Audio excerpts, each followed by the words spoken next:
Check, check. Let's check it.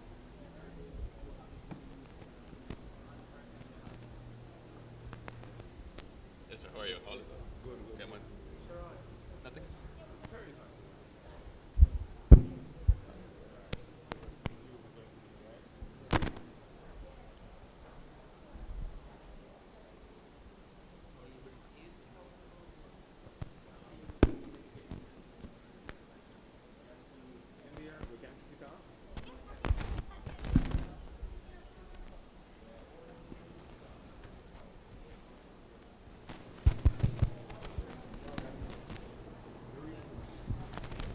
There are some nuances that would have.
Check, check, check, check.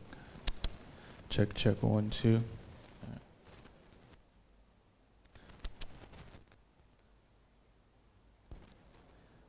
Check, check, 1, 2, 3. Mic check, 1, 2.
Good morning, one and all. We'll get the program underway right about now.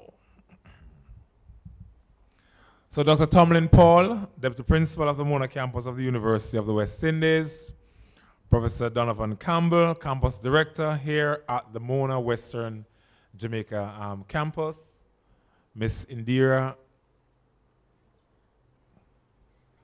No man, actually, I was caught between just saying, administrator extraordinaire as opposed to your title of administrative officer, because I needed to say that because we know how critical you are to this space.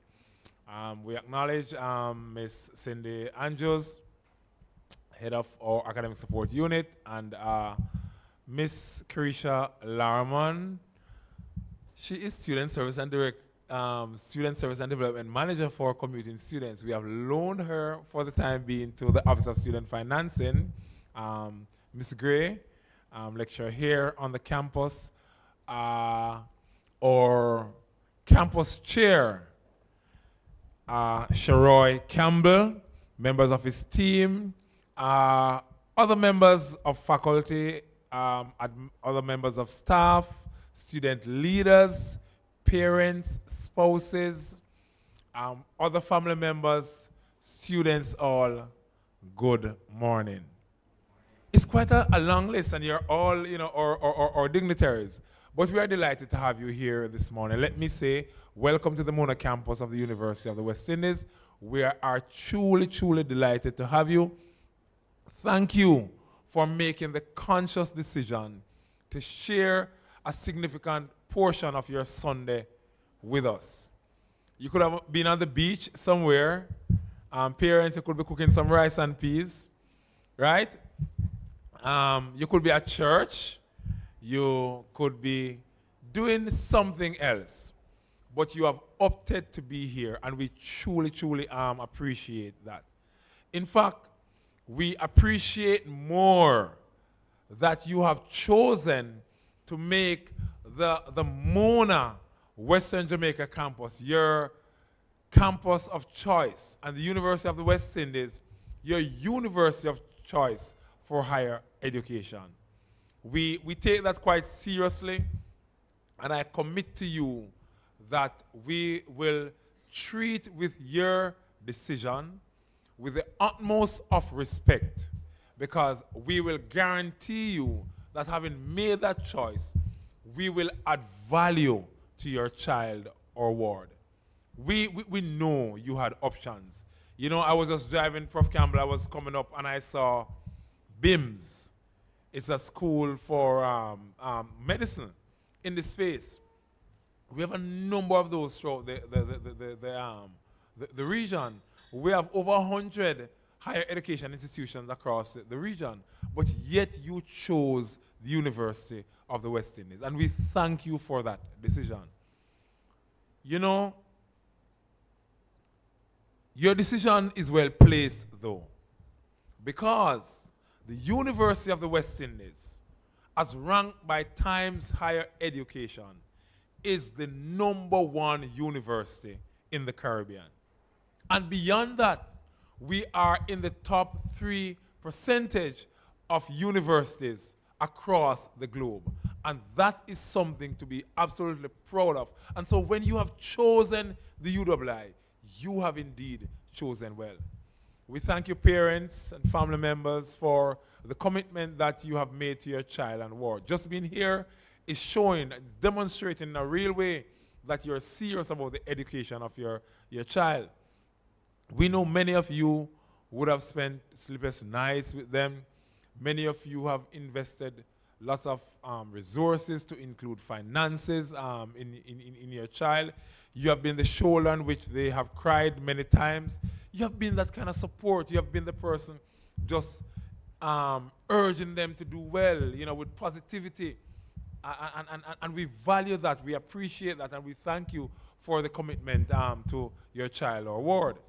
And the reason we have invited you, parents and family members, here today is because we recognize the critical role that parents and other family members play in the life of their child or ward. In their academic sojourn, we know how important that role is, and we want to share a partnership with you in the growth and development of your child. We want to help you to better understand how to parent a university student. And so today we'll be sharing with you some critical information across a range of areas. We're talking about safety and security, about finances, about academic matters, because we acknowledge and recognize that you need to know so that you can help us in this journey. Yes, we want for you to send the money to your child or ward, because they need the resources to be able to eat and to buy their books and other resources and to pay tuition fees and hall fees in some instances. But importantly, we want for you to be there for them. Someone who they can reach out to in time of need. Yes, we at the university here, we have systems and mechanisms to be able to support your child, but the support of the parent is of utmost importance. And we want you not just to ship them off here and leave them and forget about them, right? No, we want for you to continue to be there for them, but we also want to help you to understand how a university functions and particularly the differences that may exist between how a secondary institution operates and how we operate. Because your child is an adult, and so we'll relate to the child as opposed to you. But we still want you to be a part of the team that helps us shape this global citizen that we are preparing. This really is indeed the space for your child, not just to be academically sound, but we guarantee you that we'll develop holistic students, students who are well-rounded, who can function well in different spaces, who will become excellent communicators both in writing and in speaking, who will be critical thinkers, problem solvers, who will be environmentally aware, who will understand the uniqueness of the Caribbean region and how we are grounded in our Caribbean identity. This is what the UWI is all about, right? And so we look forward to working with you, parents and family members, in producing the distinctive UWI graduate. And so it is with joy in my heart that I welcome you to the Mona Western Jamaica campus and look forward to a positive, fulfilling day and a long partnership as together we shape your child or your ward. And so at this point in time, ladies and gentlemen, it gives me pleasure to invite to the lecture and Professor Donovan Campbell, who is the campus director here at Mona WJC, to bring you greetings. Make him welcome, please.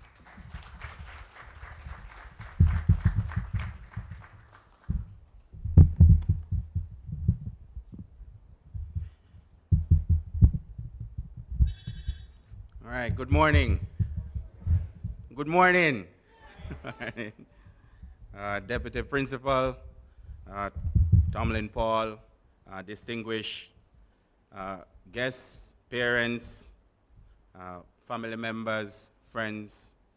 It is indeed my honor to welcome you all to the University of the West Indies Western Jamaica campus. I see the newness on your faces, the excitement, yeah? Wondering what is in store for you. I myself is new in this role, not new to the university. I am also from Western Jamaica. And I make the joke that I have to get this right, Jason, because I have nowhere to run, yeah? There's nowhere to find me, right? So I'm looking forward very much to working with you all. And as Mr. Mackenzie mentioned, to support your development, your sojourn through this great institution. You are joining the university at a special time in our history. Last year, we celebrated 75 years. That's a long time. And 15 years at this campus. And it has been 75 years of transformative presence and impact across the Caribbean, and 15 years in Western Jamaica, the same. We are proud to be the guiding light in the West, dedicated to changing lives, transforming communities, and making a positive difference in the welfare and well-being of the people of Western Jamaica and beyond. You are part of this legacy, and we are committed to providing you with a gateway to success. At WJC, we believe every student has the power to rise above challenges and to carve out a path to success. This campus is your gateway to a world of knowledge, innovation, and transformative experiences that will shape your future. You have made the right choice. Not only because UWI is #1, as Mr. Mackenzie mentioned, in the region, and not because on average you will earn a little bit more with a higher education. It is because higher education transforms your imagination. It transforms your social capital. It impacts your fundamental life on a human level. And so for us at WJC, your education experience is not just a financial transaction. It is much broader than that. At a subliminal level, it is about your consciousness, a sense of national and regional pride, as Mr. Mackenzie mentioned. We pay fidelity to the belief in education as a public good, not a private luxury. Yeah? And if you don't believe me, ask some of our recent graduates. Ask Jody Marie Hastings, clinical psychologist at the Western Regional Health Authority and now a lecturer here at WJC. Ask Janet Silvera, a seasoned journalist with the Jamaica Gleaner and dedicated philanthropist in Montego Bay. Or accountant Alton Thelwell, who is now a vice president at the Margaritaville Group. And it's not just in the region. From New York to London, from Dubai to cities across the United States, Canada, and the United Kingdom, our graduates are leaders and innovators making significant contributions in their fields. Our nursing students, and we were talking about it this morning, that maybe it's the closeness, the sense of community and family that they find here at WJC. They have consistently been recognized by the Nurses Association of Jamaica for their excellence. And we have produced multiple Mona valedictorians in our short history here out west. You will hear, especially in the coming week, you will hear about the Pelican spirit, our culture of resilience and overcoming challenges. As a campus, we have faced and conquered many obstacles. Not everything here you will find will be perfect, but with the spirit of the Pelican, bold, resilient, and unyielding in the face of adversity, we can overcome any challenge. We encourage you to embrace this spirit. Take on challenges as opportunities for growth. And remember that success is achieved through perseverance and hard work. This is the spirit of WJC, a spirit of achievement, excellence, and impact. And today, we invite you to be part of this legacy. We urge you to actively participate in the wide range of developmental programs, clubs, societies, and volunteer organizations available here. And you will hear repeatedly, especially from our colleagues in the Office of Student Services and Development, it is not just about your academics.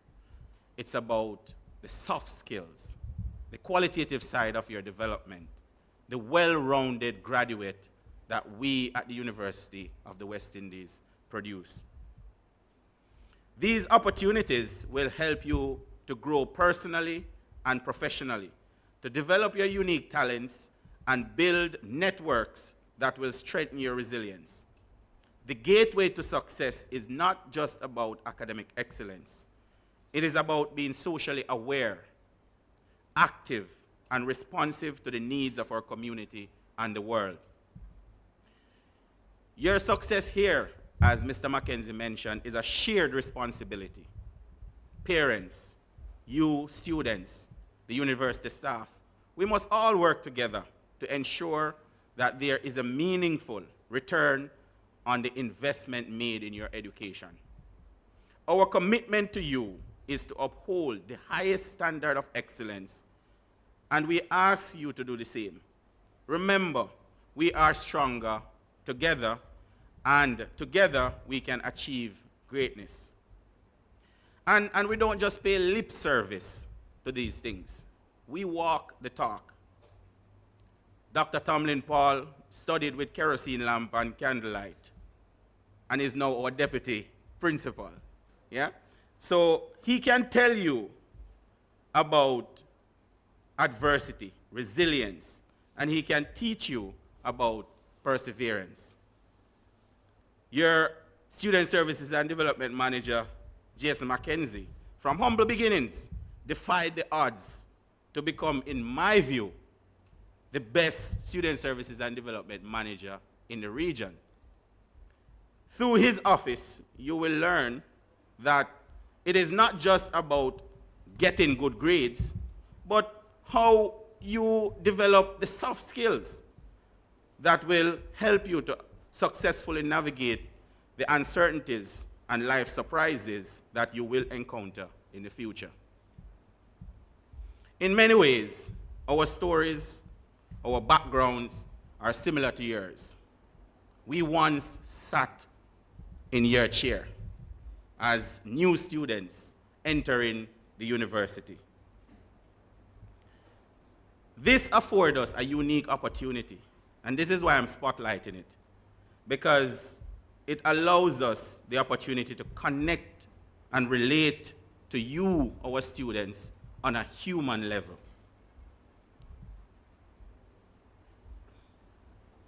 We are not from big shot families. Most of us are from humble backgrounds. We use the power of higher education to transform our lives, and now we want to use it to do the same for you. As I mentioned earlier, I grew up in a rural community in Hanover, just down the road. And many of the challenges that you will encounter, I had to navigate as well. And I'm here with the fervent commitment to make as big an impact as I can using the Western Jamaica campus as the vehicle. Finally, I invite you all to help us sustain this legacy of success and the culture of excellence we have built here at the WJC. Welcome to your gateway to success. Let us make this journey one of growth, exploration, and triumph as we rise together. Thank you once again.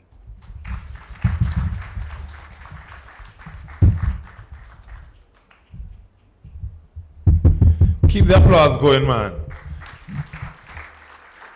This is a happier campus, you know, so when a director speaks and shares such poignant, points, then you have to acknowledge him. Thank you very much, Professor Campbell. Here at the UWI, the students are at the center of everything that we do. In fact, student-centeredness is one of our core values. And on this campus, the head of the student government is a campus chair, right? Broadly speaking, across Mona, there's a president of the Guild of Students. Well, he's a man on campus, right? So I invite Sheroy Campbell, your campus chair, to bring your greetings at this point in time.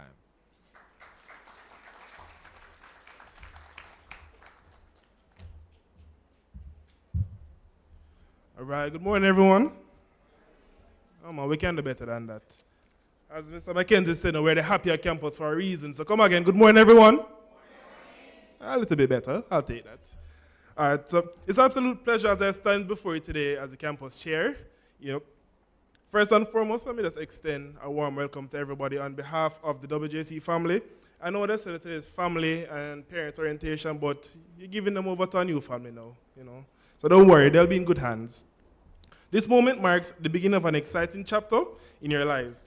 A chapter filled with opportunities, challenges, growth, and discovery. You have made a significant decision to further education, and I want to assure you that you are in the right place.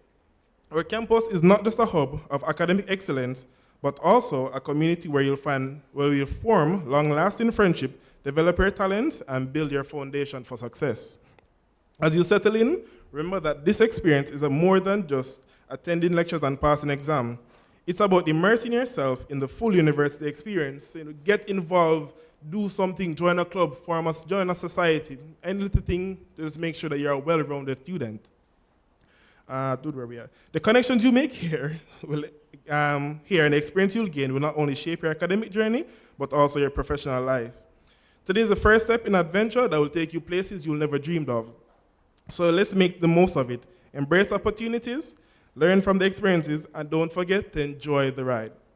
Once again, welcome to the WJC family. We're thrilled to have you here, and I can't wait to have you. Oh, thank you. But before I go, somebody by the name of Courtney Thompson, can you stand up for me, please? Oh, all right. Can you just come up here quickly? So you were the first student I saw today, and I got up pretty early. So we just have a little token just to say that, thanks for being early. A little keychain for us.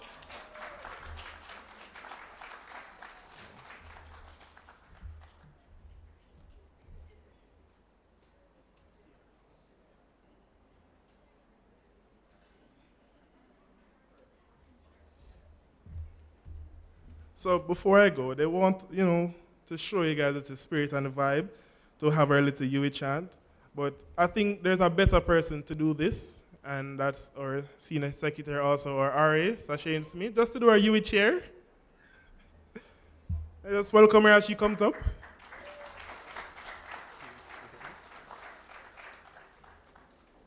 Thank you for coming.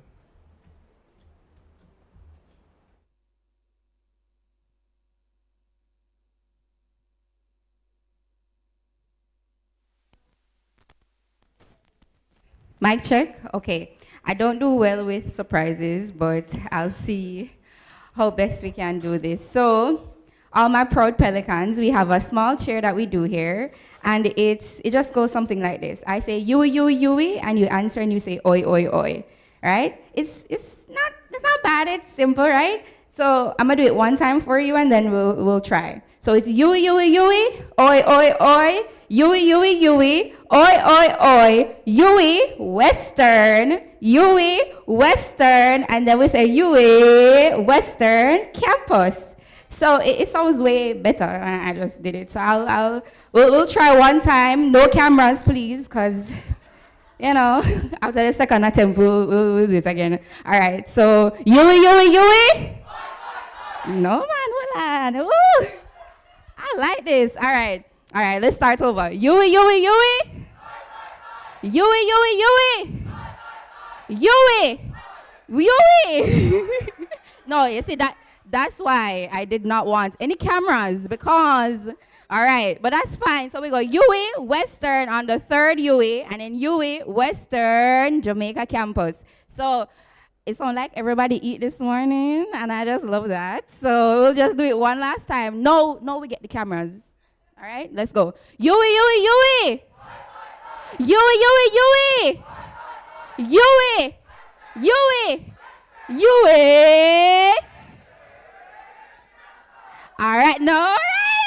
All right, so I don't have to do it again. We'll do it another time. Tomorrow is general orientation, and that's where the vibe really is. So I'll just go into the, the Puritan family. We'll continue with the rest of the program, but thank you for having me.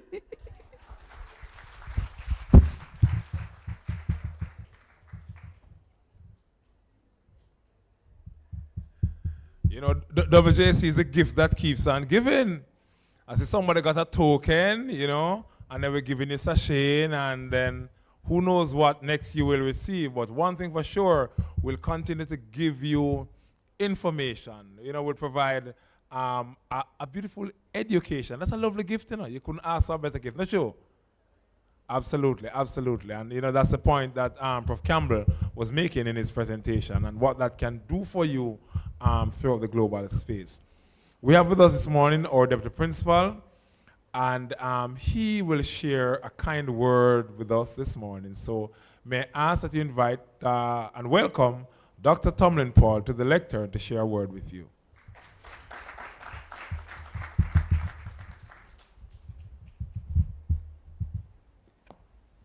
Thank you very much, Mr. Mackenzie. Professor Donovan Campbell, our campus director, newly minted campus director. Well, congratulations, sir, and welcome. Ms. Indira Ajuda, our head of admin here at the Western at WJC, members of faculty who are here, Mr. Perry Cummings. I don't think Mr. Cummings is here as yet, but we acknowledge his leadership as our guild president and our campus chairperson, Mr. Sharoy Campbell. Members of the OSSD team, I see the OSSD is here, and also the OSF team. We have persons wearing both caps. I know OSD, OSSD, and OSF. Our specially invited guests, and I know we partner a lot as we do our orientation. Partnership is good, so I just want to acknowledge our partners who are here and also to welcome them. And of course, our parents and our new pelicans. Well, good morning and welcome to everyone. So let's just give our new students, our new pelicans, a special round of applause. Huh? Special warm welcome. Yeah?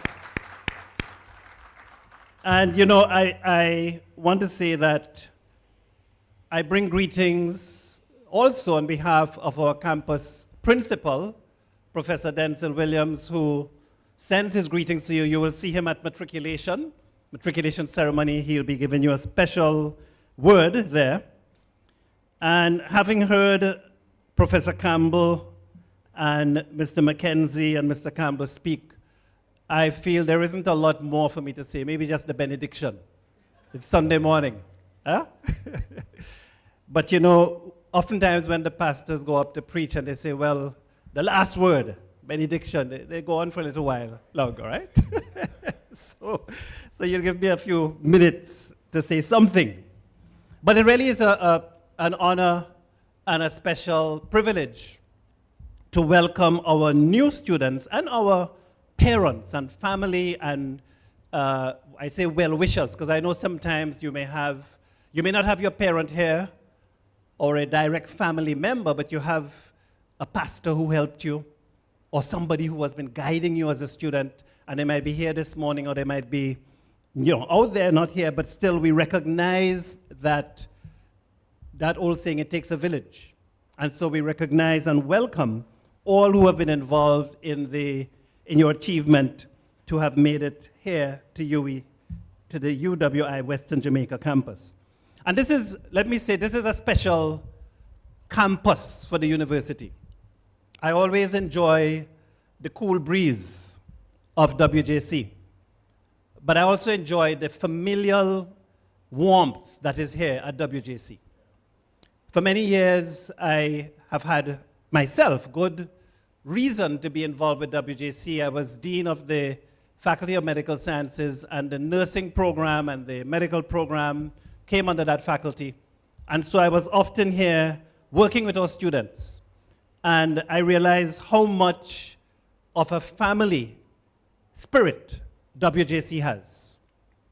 And I talk a little bit about that this morning because we're welcoming family and parents. And I want to say, as Mr. Mackenzie stressed, you are coming into a community that is catering for the development of your young ones and not so young ones, whether, but all who have signed up to come and do the program here, that WJC is the place to be for that kind of spirit of familial development and community spirit. So you'll have a unique experience here.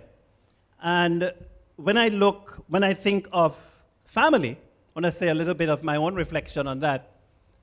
The family is really critical to our operations. Your presence here today, and I see the family members, I see mommy and daughter, yes? All right, you see, how did I get it right? I look around, I can guess. Mom and daughter, and she says yes. And she smiles so warm. Look, she's blushing even. Eh? Mommy and daughter. Good stuff. Tells you there's a connection there, just to acknowledge the relationship. Just to acknowledge that relationship. And your presence here, and all of you family members, all of the parents and wards and who are here, is a testament to that love and sacrifice that you've made as a family member for your child. We know that it is not easy, and we don't want to pretend and say, yes, it's gone well.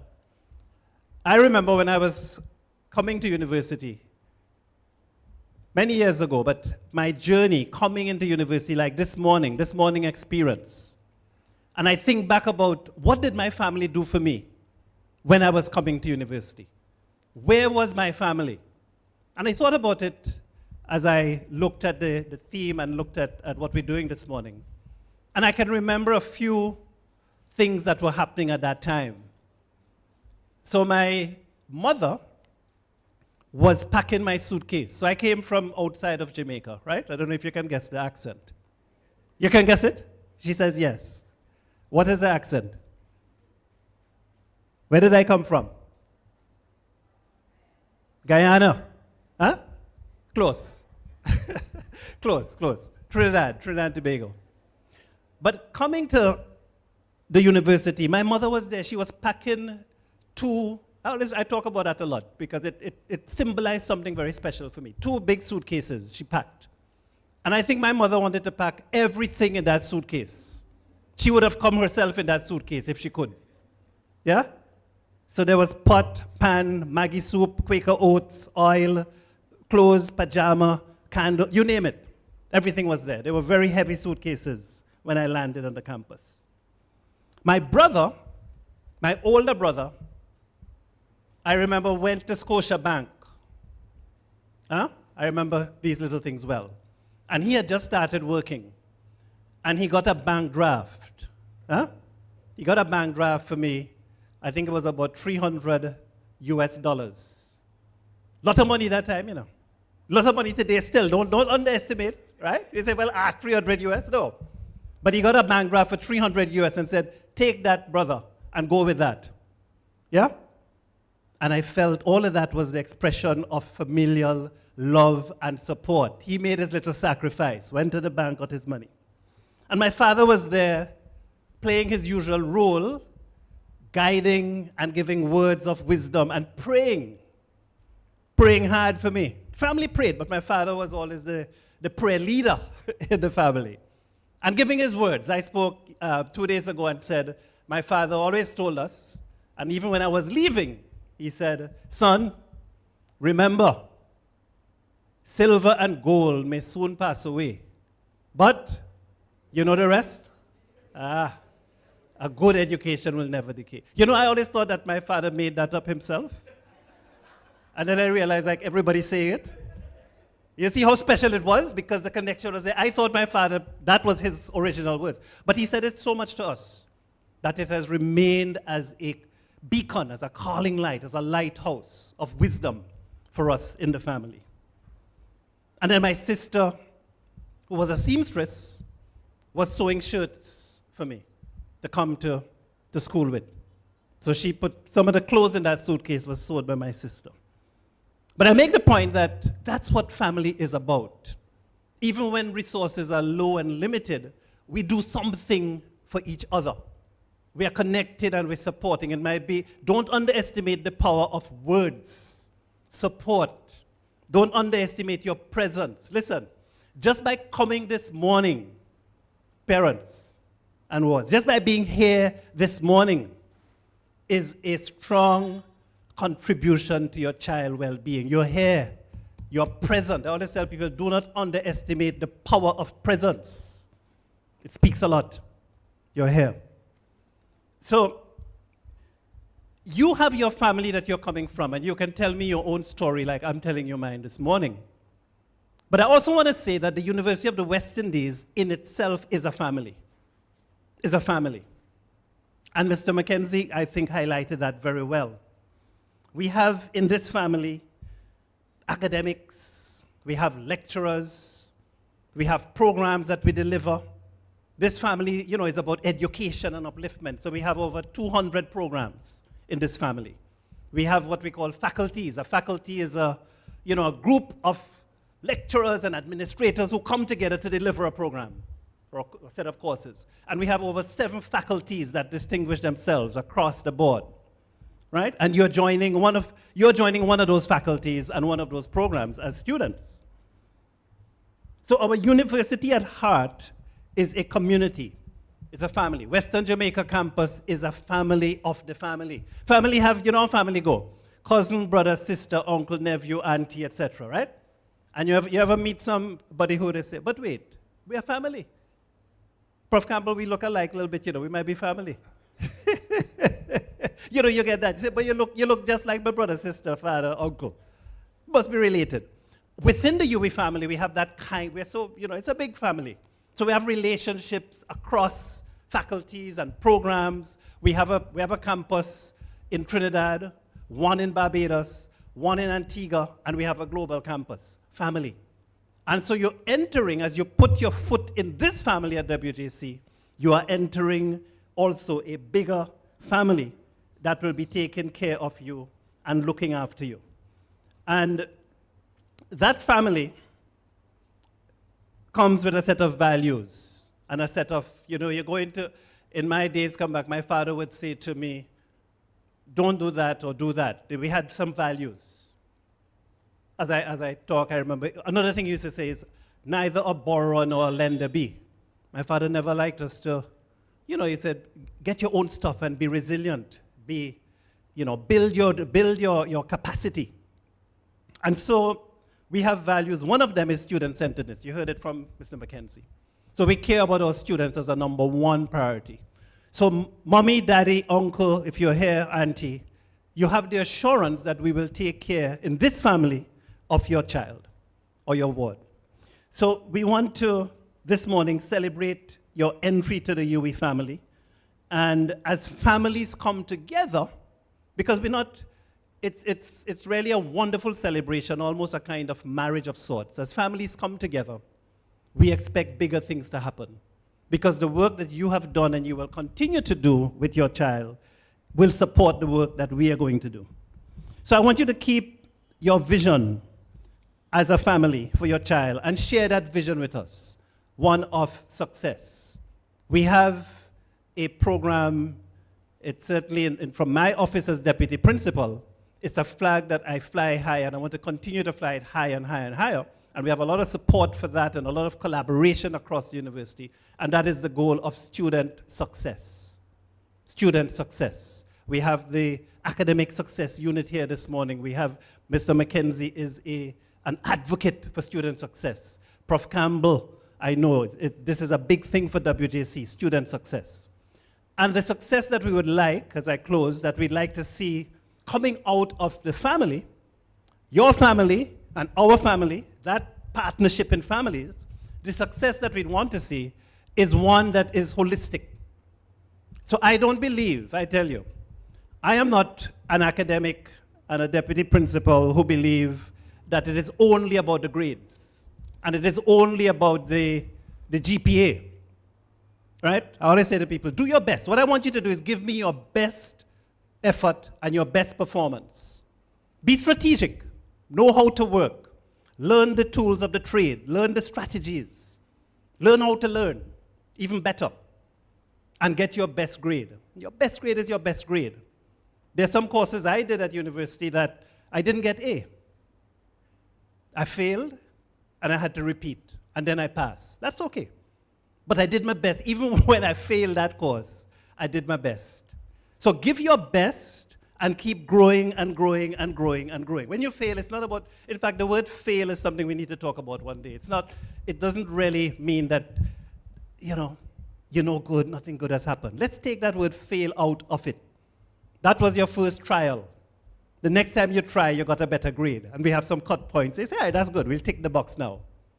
But the success that we want is not only academic. The success that I want to see, that the university wants to see, is a holistic, broad success for your child. So the development of your child within the university is going to be focused on the personal development, the social development, the emotional development, the mental development, because that's where it's at. In the long term, that success that you'll see in life, you will find out is going to be related to not only grades, but other things. Those other things, I think Prof. Campbell talked about, the soft skills, yeah? Jason, the soft skills. Yeah? I always tell people as my years went on, as I got older and older and older in life, I found people were less interested in what I got at CXC and CAPE. Nobody says, wait, how many ones you got? There's a point in your life when the big thing is how many ones you got, don't it? What did you tell you? How many ones you got, Mrs. Lamont? That's the big talk. But as you get older and you start to work and integrate and live and perform and do stuff and look at success, you realize that, wait, those grades were important, but they were not critical because they don't continue to hang around your neck. I'm a physician by training, a doctor, and I always say, in all my years as a doctor, working with patients, no patient ever stopped to ask, Dr. Paul, did you pass anatomy? Did you pass physiology? Nobody has ever asked me that.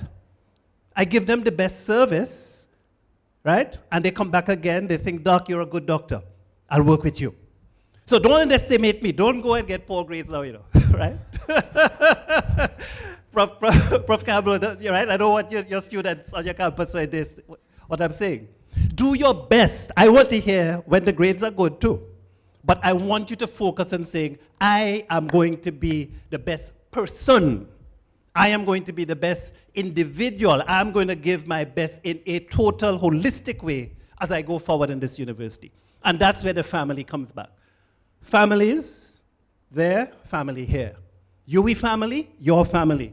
Let us work together to achieve that holistic development of this young pelican that is joining us today.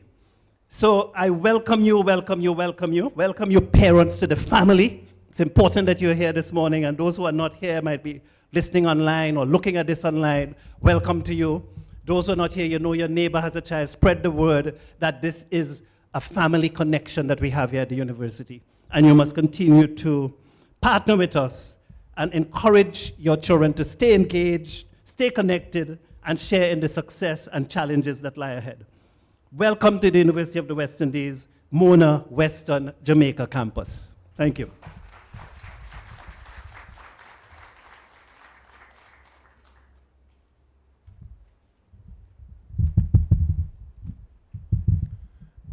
Thank you so very much, Dr. Paul, for such a dynamic, thought-provoking, engaging presentation. You know, we are into student development, and you know, one of the authors in the field make mention of the fact that you develop just by registering or entering into the higher education space. And a part of what Dr. Tomlin Paul challenged us with a while ago is that just by being here, you ought to at least begin to think differently. To open your mind to new knowledge. And we are not saying that you're going to throw away your fundamental values. That's not what we're talking about. But begin to see things in a different light, different approaches even to solving problems. And just even at how we look at what is success, how we define that, is something that we have to give thought to.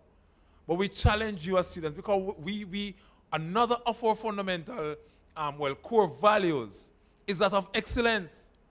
And so we want our students to excel. We want them to do, excellent in whatever they're doing. But it's not just excellence in academics, right? Because there are a range of other opportunities that have been created for you to excel in. And in so doing, that is how you're going to become your best selves. Another round of applause for our Deputy Principal.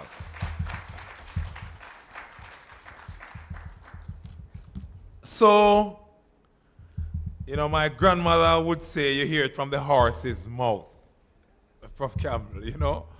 And what it really is that people who have had the experiences can really share some thoughts with us to help us to be able to navigate the pathway that they have been through. And so I'm going to invite now Mr. Winston Harrison to share with us, on some transitional experiences. And after you hear from him, we're going to go into easing the transition with Ms. Jody Hastings. And Ms. Hastings is a lecturer in the Department of Sociology, Psychology, and Social Work. So you'll hear from Winston, and then Ms. Hastings will share some transitional experiences with you as well. Over to you.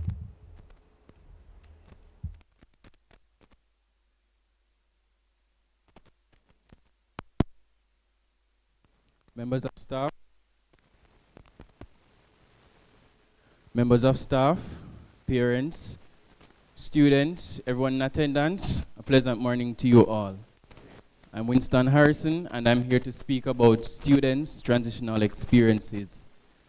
Yes, I can tell you, as a former student, university, it is very tedious, but I am here to give you some gems, some little insights on how to navigate the space and to make it easier or smoother transition for you. So get out your books, your pens, your phone, just make little jottings here and there, right? Everyone with me? Okay. So we all need road maps and GPS to travel and to use as a guide. The faculty handbook is very useful. It has a wealth of information for all students. So a lot of the questions and concerns that students will have, you can use the faculty handbook to guide you. The courses that you select, the general information, what courses should I do, what are electives, how many credits do I need to graduate. This is all listed in the handbook. It is useful. Use it, students. It is free. It is online. Use the general information, the information that is for your program, so you can use it as a roadmap to guide you. And as many persons have said, this is not just about academics. We are here to build. You get involved in extracurricular activities. And a lot of HR personnel can tell you, it's not just about your degree or which class of degree you have or your GPA, but what can you do otherwise? There's a big talk about mental health. What do you do in your free time? What is it that keeps you occupied, keeps you going? Do you go to the movies? Are you an adventurous person? Are you a person that is interested in exercise and all the physical aspects? What do you do to keep yourself out of the work and all the workload that you are in? What is it that you do? So there are a lot of clubs here, different activities for you to get involved in. You don't need to just be doing academics. You're here to be well-rounded for character development, personal development. It is here for you. So our guild council, they will keep you up to date as the new programs. And if you are interested to starting something new, you can do that as well. You speak to someone on the council and they can get that for you. And all we hear about links and all of that. It's networking. You build your network here from the university. It's not just links as we call it, it's networking. So you meet a lot of persons. It's important that you know people, but it's more important that people know you. And I'll say it again. It's important for you to know people, but it's more important for people to know you. And when you come through this space, you will see why I said that to you. So it's not just about the academics and all of that and getting the good grades, but it's also important to be involved in the different activities here on campus. So we create a balance for you, because we know that it's very tedious, I can tell you. And for the students who are going to work, trust me, I, a student, worked and went to school, it's not easy. But the balance that you create for yourself, that the campus creates for you, it is very important. And parents, you play a crucial role in your students' success. You play a crucial role in your child's success. There are many times they will cry. Yes, man, big ball, tears, everything. They will cry. You are the shoulder that they need to lean on. You need to strengthen them, motivate them, and encourage them so that they know that someone is there to push them when they don't feel like going on. Yes, I've lost the motivation, and I had persons who kept me going. It's not easy, as I said to you, but it's not difficult for you to get persons around you to help you to push forward. So when you leave this space, you want to be ensured that you have developed yourself, get exposure, not just academics. There's several activities here for you to get involved in.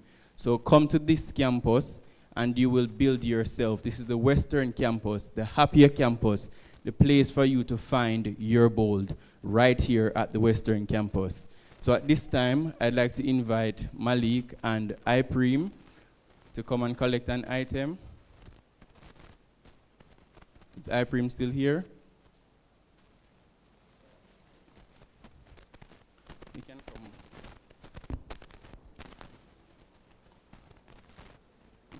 So these are 2 pens. So as you chart your academic prowess here and your journey here, you go and you write the narrative for yourself. Don't let anyone create the narrative for you, but write the narrative that you want. This is your story. This is your legacy that you are building. Welcome to the UMONA Western Jamaica campus, the happier campus, the place to find your bowl.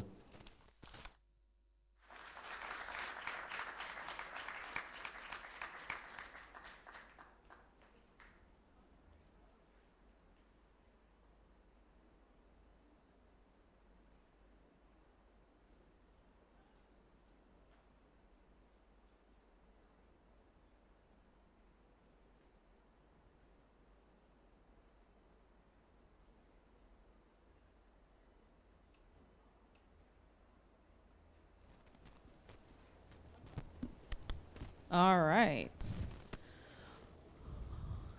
Okay, so we'll continue with the surprises, obviously. Good morning, everybody. My name is Rasheen Robinson, and I am not supposed to be on this stage at all. My director has disappeared, and so I'm standing in for him very briefly.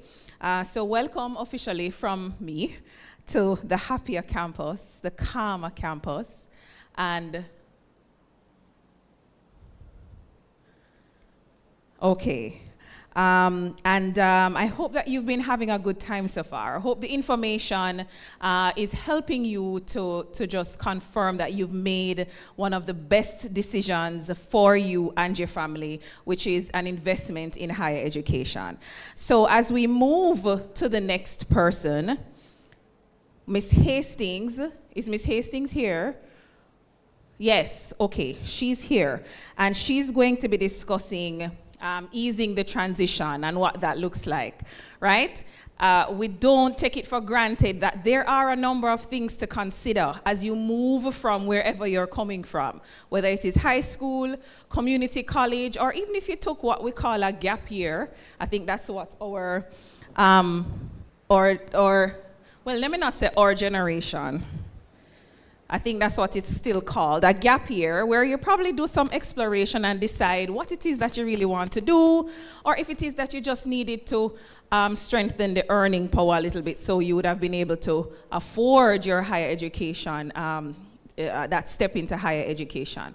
So regardless of where you're coming from, whatever space it is that you're coming from, there is a transition process. It is not necessarily as seamless as one would want to think. However, a huge part of this orientation process, both the family orientation and the general orientation, is to help to ease that transition and to make the teething pains less painful, I guess.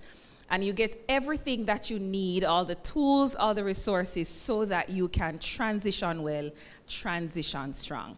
All right, so Miss Hastings, so I'm gonna just keep talking, right? Yes, no problem. Like to talk enough. So yeah, one of the things, I think last year I had, I thought about this concept of teething pains, as a child develops. As a matter of fact, I had a friend of mine whose child kept getting ill, just kept getting ill. Pain in the body, fevers, a cold here and there. And there was, after a while, a parent starts to think, this is ongoing. There might be something else happening here. I bet you couldn't tell me what the diagnosis was eventually.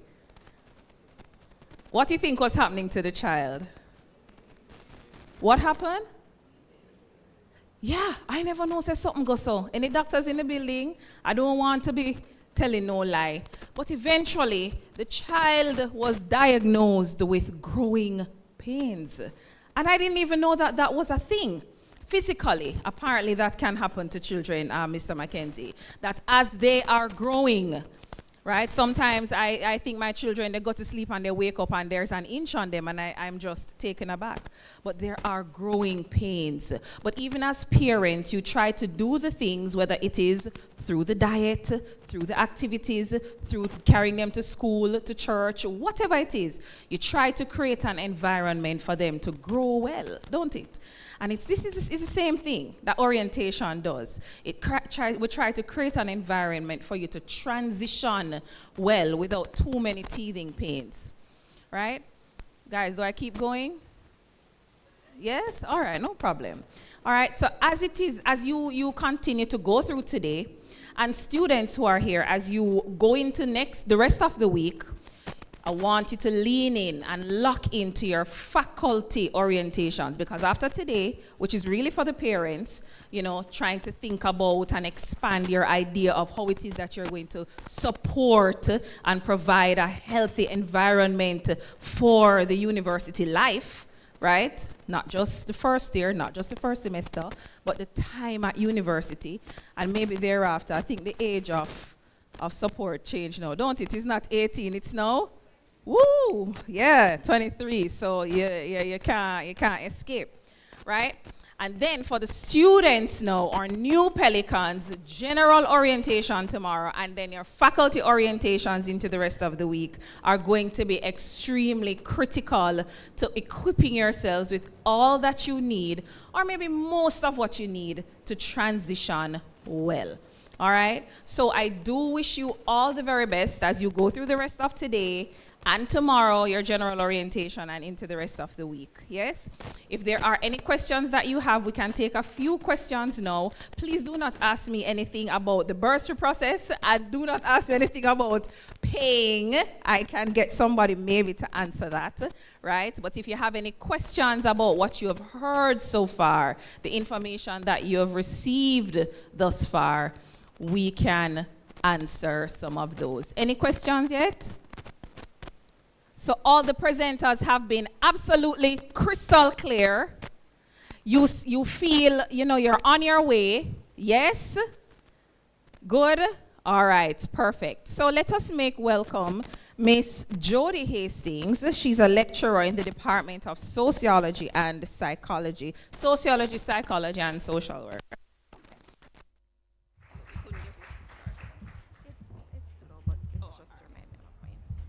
Hi, good morning, everyone. Thank you for inviting me. You all look very well. We appreciate everyone coming and being a part of the orientation process for the new academic year. I had a visual presentation prepared for you, but it's a bit slow in sending, so we'll just work without it. That's all right. We have to learn to pivot. So I'll be speaking today very briefly on how we can ease the transition into becoming a university student, both for students as well as how our families and support system can assist in easing that transition. Now, I must say that you have all made a wonderful choice. The University of the West Indies is an excellent institution. I myself am a past student of this campus, actually, as well as the Mona campus, and I must say that the experiences from both campuses were excellent. The education was excellent. The relationships that I made have lasted to this point, and it has been many years later. So welcome, and I hope you all have a wonderful experience here as I did. Now, when you enter university, it's a lot different. While it is similar in many ways, it's a lot different from many of the other transitional experiences that you would have had in life. And it may bring about a lot of emotions, some anxiety, some fear, some excitement. Maybe some of us are coming from perhaps a boarding school and we are excited about being on our own in this sort of way. Maybe we didn't have many social experiences before and we're looking forward to socializing on the campus, meeting people from different backgrounds.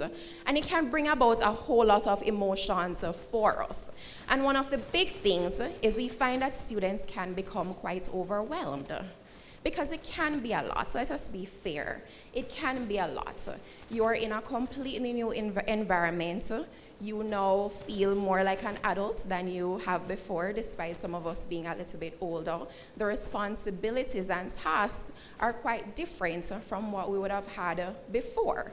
And you'll find that your feelings about it may be the same as if when you buy a new car, when you purchase a new home, when you're about to start a new family, when you're about to embark on some major journey in life, it can create a sense of feeling overwhelmed.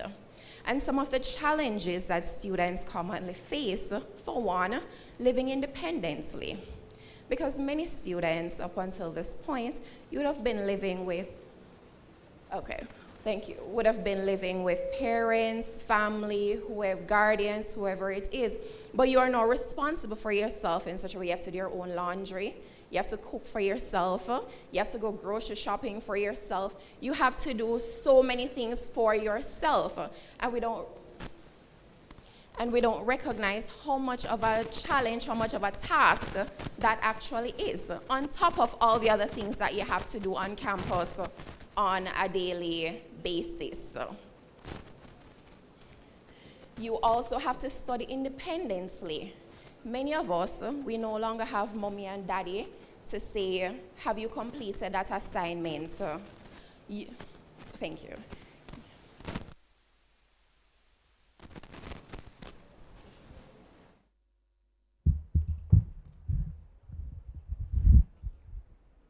Right, we're responsible for ourselves. We have to manage our own time. We have to ensure that we submit our assignments on time.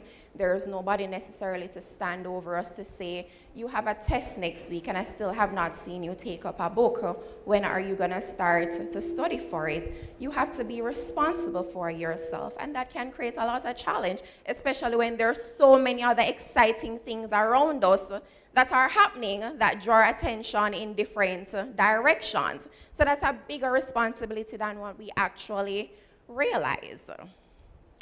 Many students also have the worries of academic competence.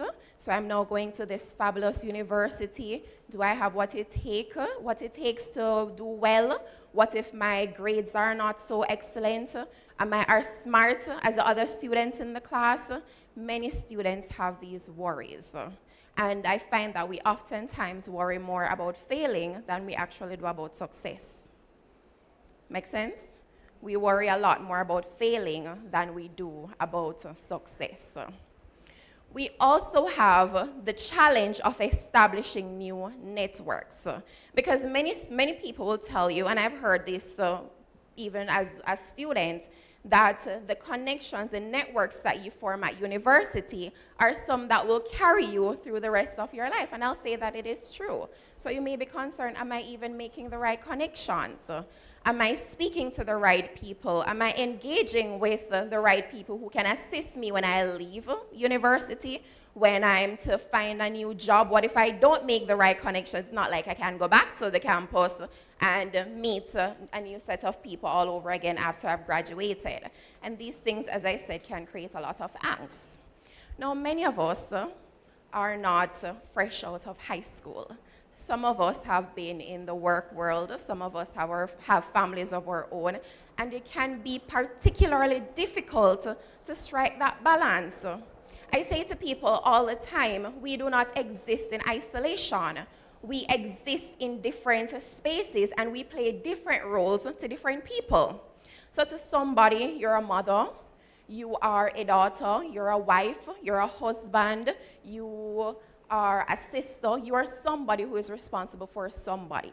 You have to fund your own education, you play many different hats. So imagine you have to get up and go to work in the morning, then at night you have to come to school. Well, in the evening or in the midday, you have to come to school. Then at night, you have to go home and do assignments. And while you have assignments, you also have your baby and your children to take care of. It can be quite challenging, correct? Even the thought of it can be a bit challenging. So striking that balance is oftentimes very difficult for many students. Now, and I've touched on this point, while it is your primary goal while you're at university to get an education, it is not the only goal. We must recognize that we are here to create a well-rounded person.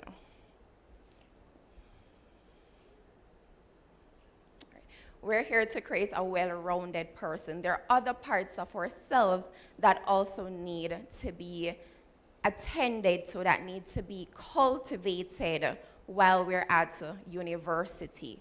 And creating that balance can be quite difficult, again, for many of us. Now, what many studies have found, and many people who have gone through university can tell you, is that submerging yourselves in communities can play a great part in improving your overall experience as well as your mental health while here. There's a reason why in the US and other countries, there's a big emphasis on sororities and fraternities, for example. While we don't have that per se in Jamaica, we have our houses, we have our halls, and that is a big function of the hall life. It's to cultivate those relationships. It is to create those social experiences that will help you throughout your time at university. Again, we don't exist in isolation, and it's important that we take care of all the different aspects of ourselves. Now, it's very important that you ensure that you take time for yourself. Let me give you an example. When I was a student, when I got home, I would never jump straight into assignments. No matter how many assignments I have due, no matter how many tests and exams I have due, I would never jump straight into it. I would take about 30 minutes and I'll watch an episode or two, depending on how long the episode is, of my favorite show at the moment. And that was a part of my stress relief and my coping. Because imagine you come straight from school and you jump right into school. At what point do you get a break? What point do you nurture the other side of yourselves? And I'll give you another example. While I was studying in Kingston, a batchmate of mine, he told us very plainly when all of us wanted to get together to work on the assignment, he'd tell you very straight, I'm not doing any work on Friday night. He never did any studying, no assignments on a Friday night. Friday nights were his to enjoy himself. They were his to socialize with his friends, to go to dinner if he wanted, to go to TGI, which was his favorite place if he wanted. Friday nights were his. And that worked for him because he had no issues doing schoolwork the entire Saturday, entire Sunday, in order to be prepared for class the following week. Now, everything may not work for everybody, but we have to find what works for us.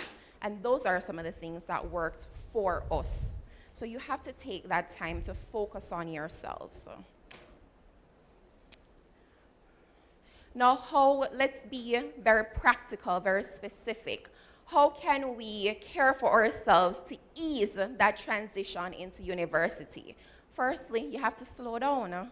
With all the things and all the demands that you have to take some time, as I was just explaining. Sleep is a big issue for many of us.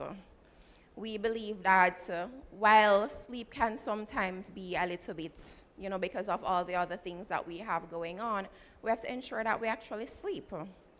I don't know about you, but for me, if I don't sleep, I feel like I don't think straight. I feel like if I write a paper when I'm just exhausted, the paper makes no sense. There are all these errors in it. I'm answering questions that I was not even asked. It just does not work for me. So even taking a little power nap, even sleeping a little bit earlier so I can wake up in the night to finish the assignment, whatever it is, but sleep works. We also have to ensure that we eat properly and that we engage in social activities, right? That is a big, and there's no way that I can emphasize it enough. Being a part of any sort of social group is a huge aspect of being successful while at university.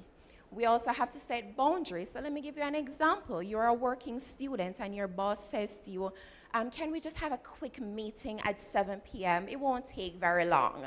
And you know that you have assignments. You know that you just come from class. Sometimes you might have to say, no, thank you. Unfortunately, I'm unavailable and we'll address this issue in the morning. Sometimes we have to set those boundaries because then you go have this meeting and you're so exhausted from the meeting, you can't complete your assignments for the next day, and then what happens? We have to learn to set boundaries. If we have to have faith-based practices, if that's what works for us, and we have to also prioritize. Now, this ties into a point that I made before about getting involved in social activities. There is a balance. I will share with you my personal experience. When I was here, some of my batchmates and I, we formed this psychology association. And because it was so new and we're doing a lot of things, it really required a lot. And I became so involved in the club. I became so involved in all the meetings and the plannings and sending out the letters that I, to an extent, neglected the academic aspects of being on campus. And a lecturer said to me, your education is your first priority here. While it is good for you to socialize and to be a part of the guild and the clubs and all these different organizations, we have to recognize that there needs to be a balance. We need to prioritize. Can someone take over this aspect of the club's activities until this mid-semester is over? Then I jump back into the fold and complete whatever needs to be completed. We have to learn to prioritize, right? We have to practice effective time management. Many of us, we like to leave the assignments for last minute. We like to leave speaking to the bursar and speaking to the Office of Student Services and Development, whatever it is, till last minute, and we get so frantic that things aren't working out for us, when in fact, if we manage a little bit better, our time a little bit better, it would be a lot easier. Get organized, use the campus resources. They're actual, I'm telling you, the university, and I'm gonna speak about the Western campuses, since that is where we're at, has a lot more resources than you realize. I'll give you another very brief example. A student of mine, she was in my class before the class began and she appeared very sad. I said, what is the matter? She said her laptop crashed and she had an assignment due, and she said, Miss, I don't know if I'm coming to your class. She said she's just gonna go home. I said, have you taken it to the IT department to see if they can assist? She said, yes, they can fix it. I said, okay, have you gone to the library? I said, when I was a student, the library allowed us to temporarily borrow a laptop if we did not have access to one, so we could complete our assignment. She said, Miss, I never know. She ran to the library, came back with a laptop, and she was able to complete it. So there are many different services. If you're feeling overwhelmed, the school has a psychotherapist. That's Dr. Jennifer Stewart-Dixon, who you'll meet at some point, I'm sure. But there are many different resources, so use them up. In any venture that you take, going it alone can mean all right, going it alone can create big challenges for us. One of the main sources for students is our social networks. I cannot preach it enough. And let us speak very lastly on how our families can support us. Our families can encourage us to use financial support. We can have greater compassion and understanding for our children and family members. So if the dishes aren't done, perhaps we can just let it slide because we know that there are a lot of assignments and exams coming up. So we'll just let it slide for a little bit. Check in with our children and our family members. How are you doing today? How was the assignment? How was the test? Is there anything that I can help you with? These are very basic things that you would be surprised how much they make a huge difference for university students. Thank you for listening, everyone.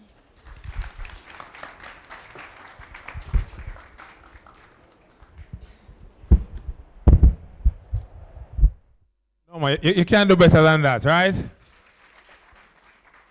So just before Ms. Hastings leave us, do you have any questions for her? So you know you're going to ease up on the chores, right? Parents, you agree? Huh? Me hear one say, me don't know about that. Mommy, you have to extend little grace. All right?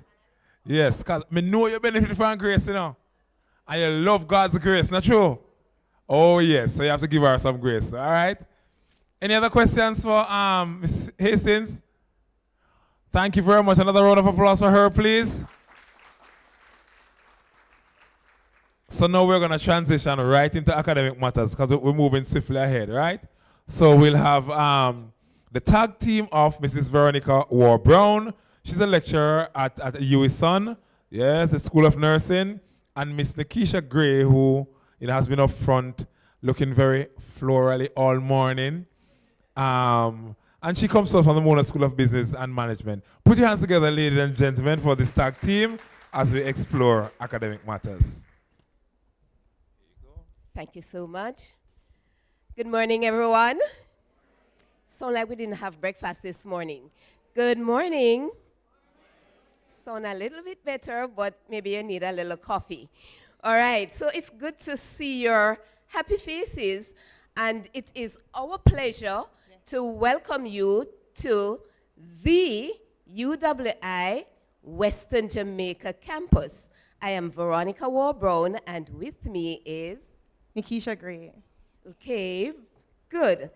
We realized that Miss Astin covered a whole lot of what we had on our plate to offer you this morning, but nonetheless, it says, sing them over again to me, wonderful words of life. All right, so we're here to talk about academic advice, academic life. And I came upon a quote. I am not sure who it came from, but it says, as we look at the theme for Orientation Week, laying the foundation for resilient students, dream, achieve, become.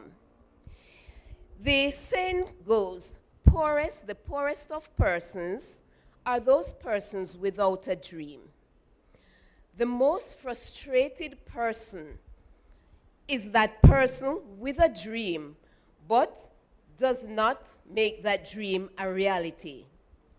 Most person dream, but only some wake up to fulfill that dream. You are among the dreamers fulfilling your dream.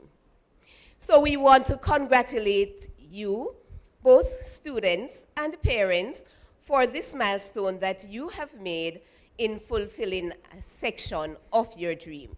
Now we're going to be talking about academic life. What is that all about? You may come here with, when you're not sure as to what to expect, there's some amount of fear, that trepidation, what have I gotten myself into? But guess what? We're here for you. Want to say anything, Miss Gray? Hi, everyone. So I surrounded this pointer around a voyage. So we're going to be looking at your voyage.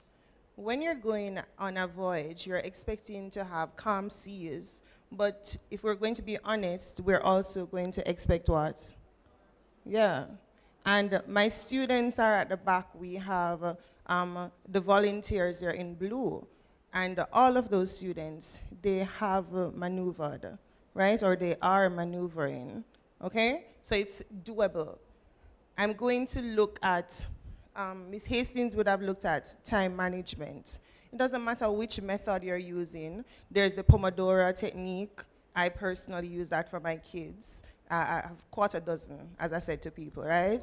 Yes. So, but I use the Pomodoro technique, and they have honestly been using it very well. You can go and you can take Owen, where he's coming from the industrialization, where he took the 888, right? And from that 888, what we realize is that you want to balance it. That would have been spoken about by Ms. Hastings as well. So we have 8 hours of work, 8 hours of play, 8 hours of what? Sleep. So ensure that you have a technique, because if you don't have a technique, what's going to happen? Anything can just fly, you know. So you need to ensure that there's some amount of time management that you're using, because you have to and you must succeed. You see your parents them proud with CXC results last week, not true? Everybody had jumped for joy, everybody in a car, they're celebrating. All of that, we're going to take that with us into university, and we're going to have it. Jody, smile. I have 2 church sisters and their children here. So my network just gone up. I one up on the left, one up on the right, so you can't deal with me, right? I have my support system. So we have to ensure, guys, that we are helping them as well with that time management. It's new, they're just starting, but I don't want it to be over them. Let's do a scaffolding until we let go, right? Because they're in first year, they're just coming for the first semester. You can't go with them in the classroom. You cannot go with them everywhere into the work of world. We don't want that. We need them to be independent thinkers. Independence should be their goal. And it's your goal as well, because you don't want them to come to your mommy, how me if you do this? No, you're supposed to brag.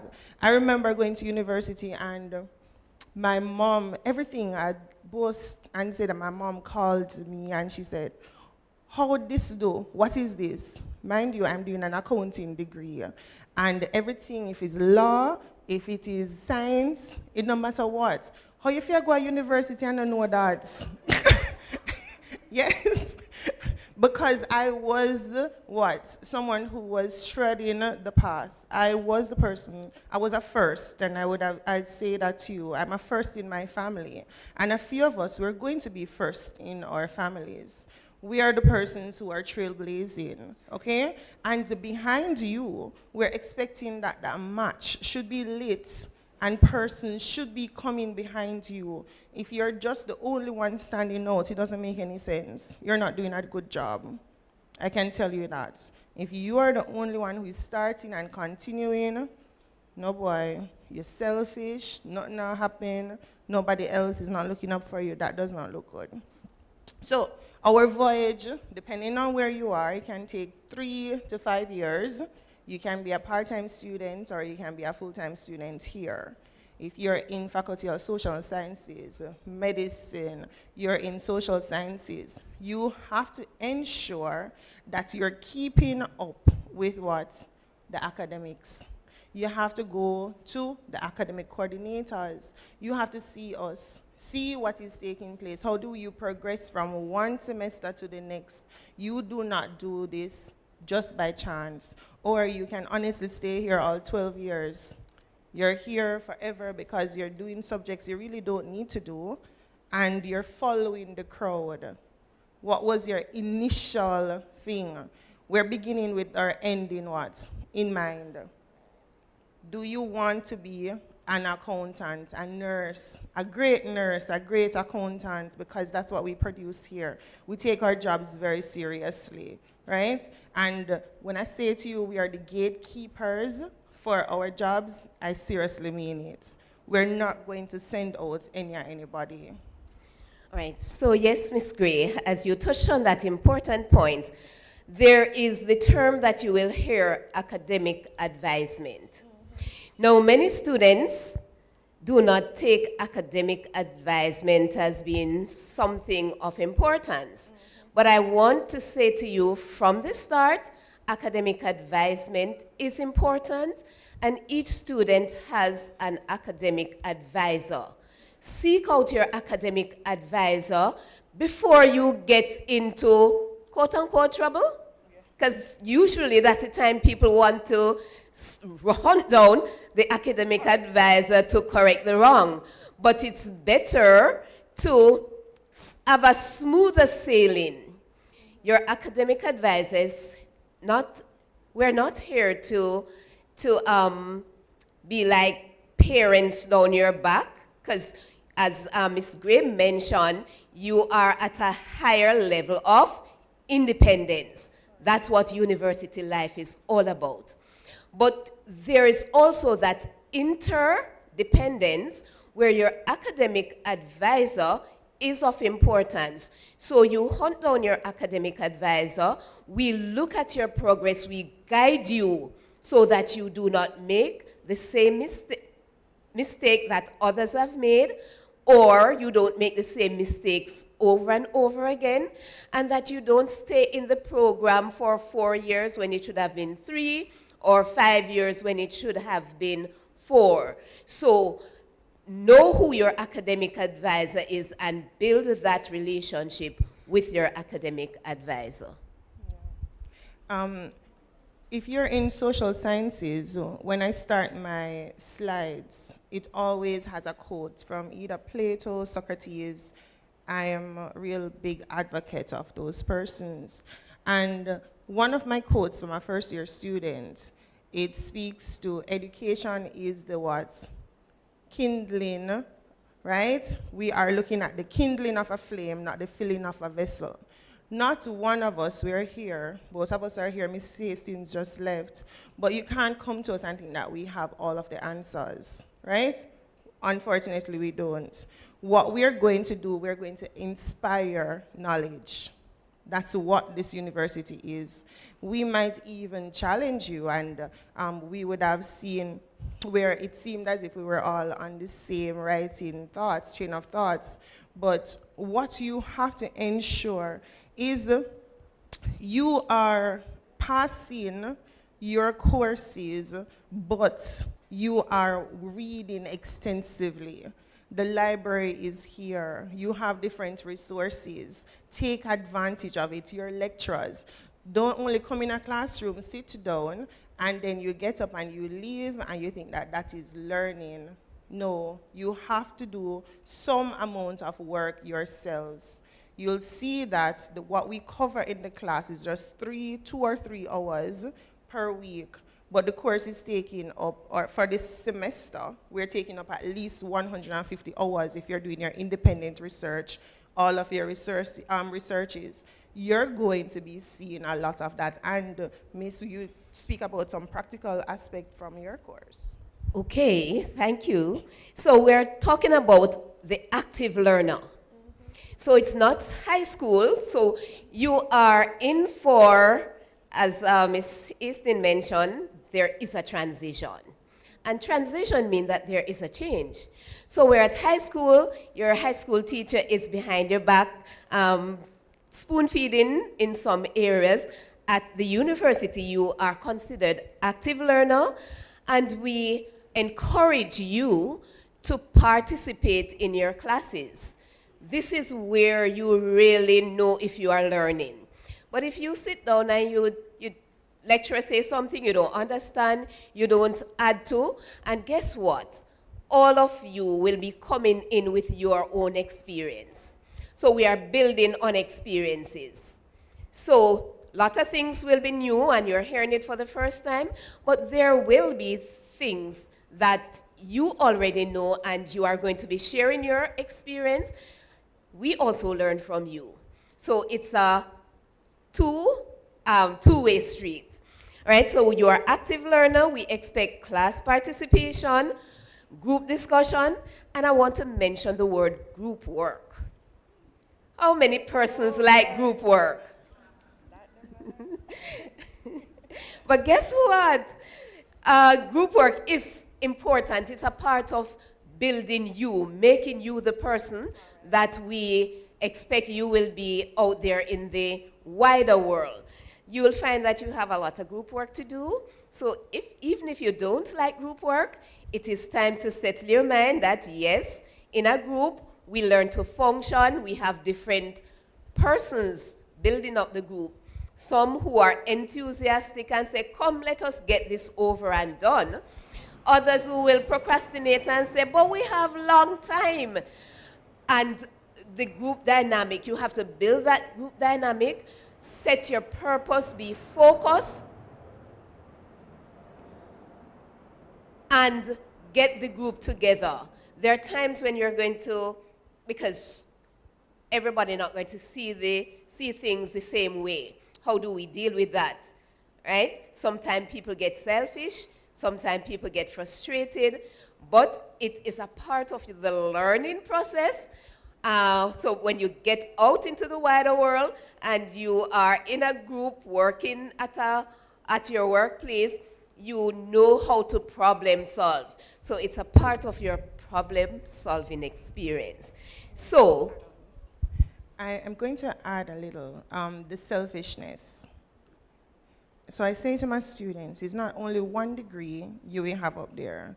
We have whole heap of paper, we have whole heap of ink, and when you come on to November, we are there, the hands going to shake off to make sure that everyone gets their degree and they get that photo that they want. Selfishness has no place in higher learning. You are now looking at a collaborative space where you're going to learn from each other. I'm not saying that you're going to take things out of their minds, but you're going to know what expand your thoughts, right? So taking all of that into consideration, we're going to work. Sometimes the groups just don't work. What you do next class is say, guess what? I'm going early because I know that the groups are formed earlier in the class, in the semester. So I'm going to go early so I can have persons who are of the same mindset, and we're going to be in that group together. Understand? But do not think that your thoughts, you should just, oh, I don't want to be in any group, miss. I want to do it by myself. No. In accounting, I'm going to go back there and we can even spread it over into nursing. You have to work with different persons. If you're doing an audit, you're going to be working on expenses, someone is going to be in payables, someone is going to be in receivables. Then you have to collaborate to get the financial statements together. Miss just said what? Teamwork. That's what it is. Dream work, right? So we have to ensure that we're there. You want to go on another topic? Okay. All right. So you've been hearing, and we're not frightening you, we're preparing you for what to expect, right? So you come in all anxious and excited and all the different mixed emotions. We want for you to come in with the focus in mind. Some persons think that, well, year one is easy year, so it's a walkover and I don't pay much attention to it. But at the end of the semester or the end of the year, they realize it is not so much of a walkover. So be focused from the very get-go. And Miss Easton would have mentioned, because she went into most of, if not all of what we have for the academic life. And the workload is a lot, right? So you'll have coursework and assignments and other things to be engaged with. And there are times when when I walked in, the presenter was saying that he felt like giving up at some point on the journey. And yes, there are times when you're going to feel like, why did I make this start? Did I make the right decision? But if you know that this is what you really want to do, you're going to persevere. And the fact that the university accepted you, it means that you are capable of achieving your dream. So it's important that you identify what works for you, your study technique, and let it work for you. And as you progress into the programs, you'll realize that there are some things that we call prerequisite courses, right? So you start at level 1, year 1, you expect to move on to year 2, onto year 3. For some of the programs, if you fail one course, you cannot progress to the other level, right? So I want for you to write that in your mind from now. Parents, you are going to be taking the backstage, but you're like that shadow attached to your child to call and say, how are things going?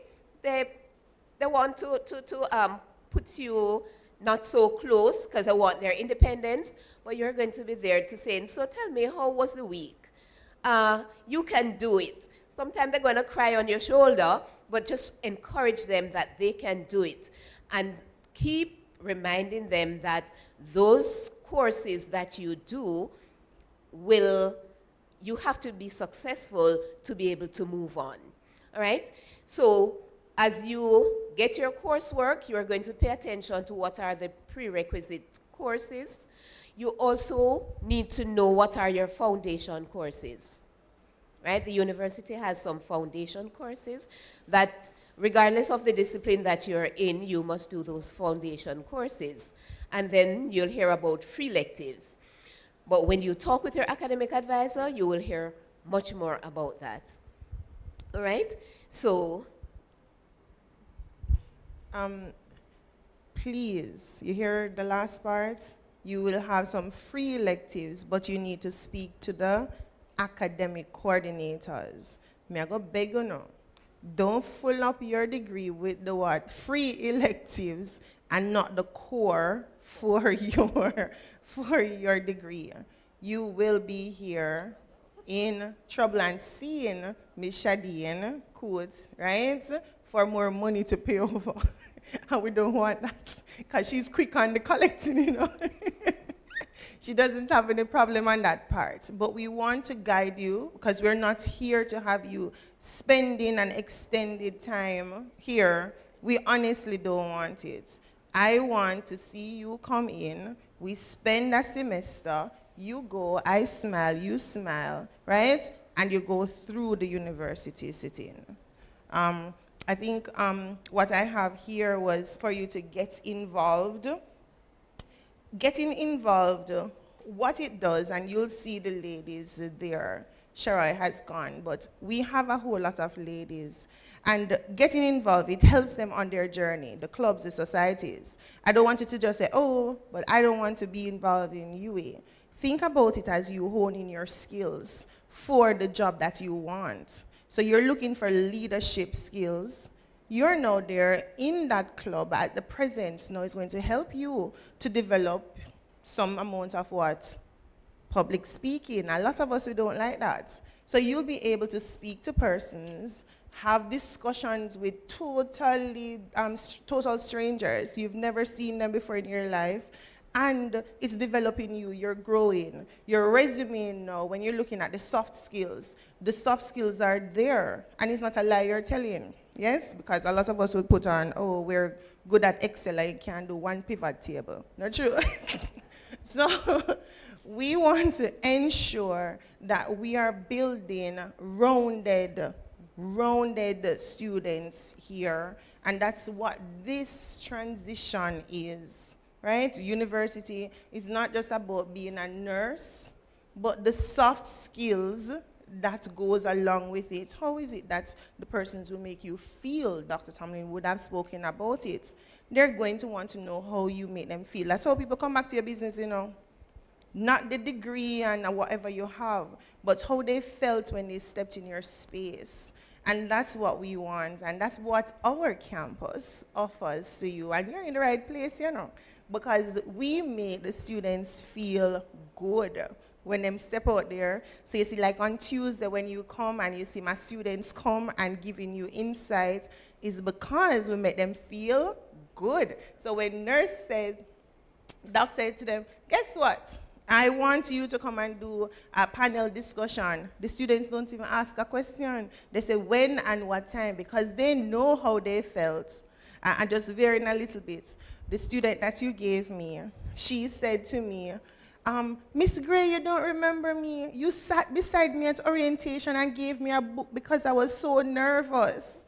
And I'm like, that is such a great thing. I said, I don't remember, but I'm glad that you felt that way. And she's like, yes, miss, I'll do it. I'm going to do it. I'm a little shy, but I'll do it. Because she remembered that feeling, right? And she has grown in the program, and she wants to share with you guys how she has done that and where she's currently going, right? Closing off. So in closing, we want to encourage you to make your experience a well-rounded experience. Just paying attention to your core courses is not good enough. Getting the degree is not good enough. You need to be that rounded person. Sometimes my nursing students will say, so Miss, why do we have to do law and governance? But university experience is not to keep you contained in a capsule, but it is preparing you for the wider world. So whatever company you're in, you should be able to add to that conversation. So come with an open mind. We mentioned that the workload is a whole lot, and it takes time. Do not just be stuck in the book, but extend your wings. Be a part of what's happening on the campus. Be involved in campus life. And don't forget about me, because oftentimes we tend to remember other persons and the things we have to do, but what about me? If you don't take care of yourself, you will not be able to take care of others. You'll not be able to achieve your dream. So it is important to take that me time, right? Your life must be balanced. So as you look at what lies ahead of you, make sure that you include sleep and rest. It's important. Have balanced diet, right? So mommies daddies send up those little baskets with the fruits and the vegetables and the whatever, to ensure that they're eating well. Don't skip your meals. Your breakfast is important. Exercise, and I always say, I agree with you, Miss Hastings, if you are tired and you're going to be studying, you're wasting your time. Because you're going to be reading the same sentence 10, 15 times before it gets etched into the brain.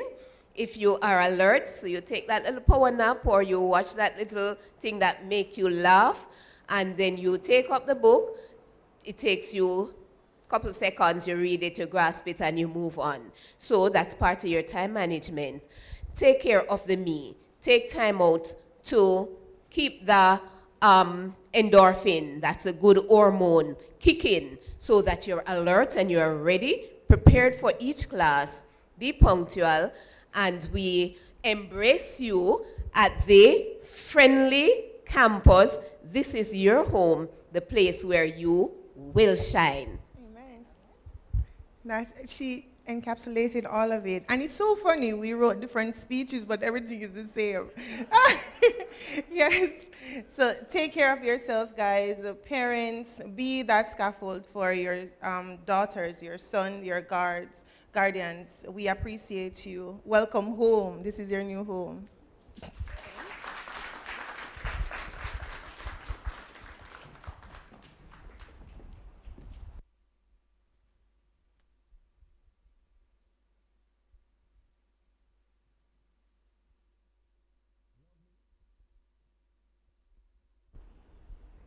Lovely, quite lovely. So I don't know if your color is gray or your color is brown.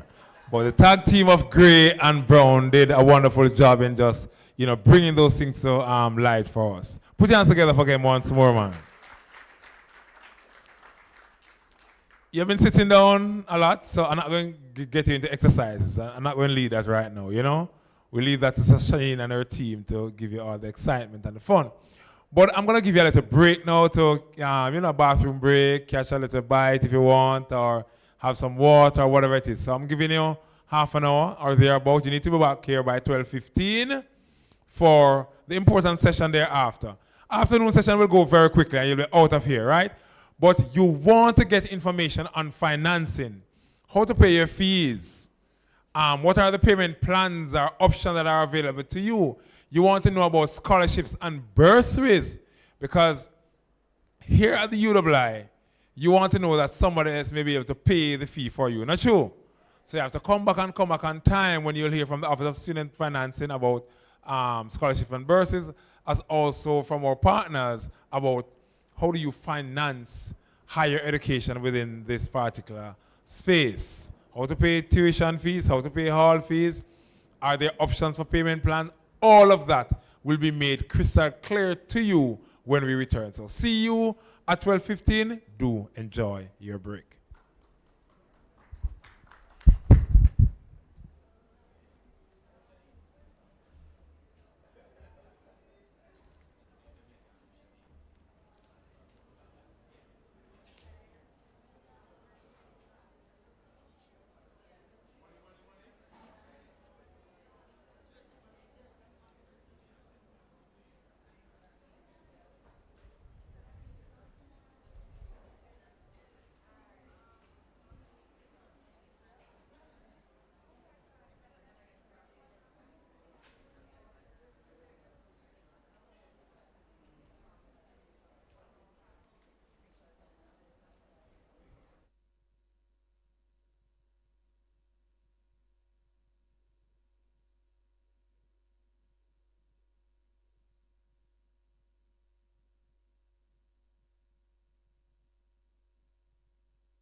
We want to get you out of here on time, and so we are starting our afternoon segment, which will be looking at a lot of funding issues here.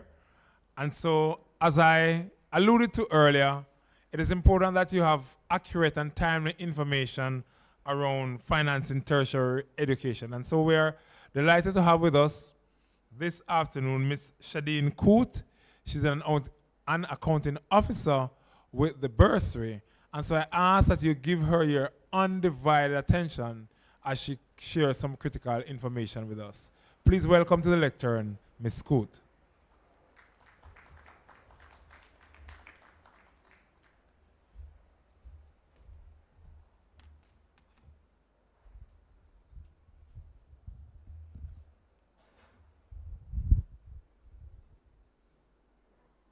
Hi, good afternoon, everyone.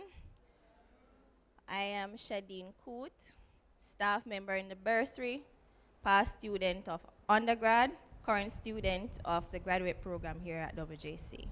So giving you all that information just to note that I'm fully embedded here at WJC, right, from 2010. All right. Andre? Okay, so I'm here to talk to you today about your financial expectations while here at the UWI Western Jamaica campus. The rules here at the Western Jamaica campus is the same as the rules at Mona as it relates to what you pay, how you pay, and your timelines and deadlines in terms of payment. My team currently consists of 2 persons.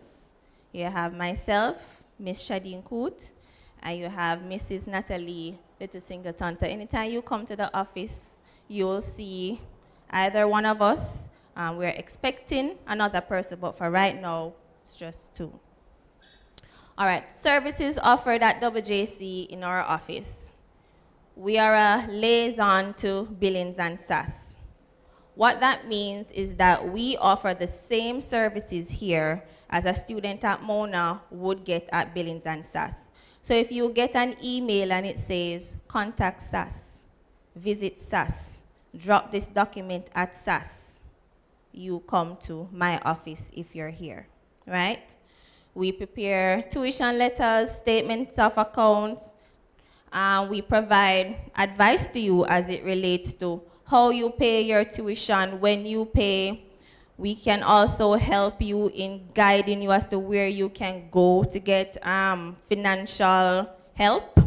And we also run a cashier here where we collect payments.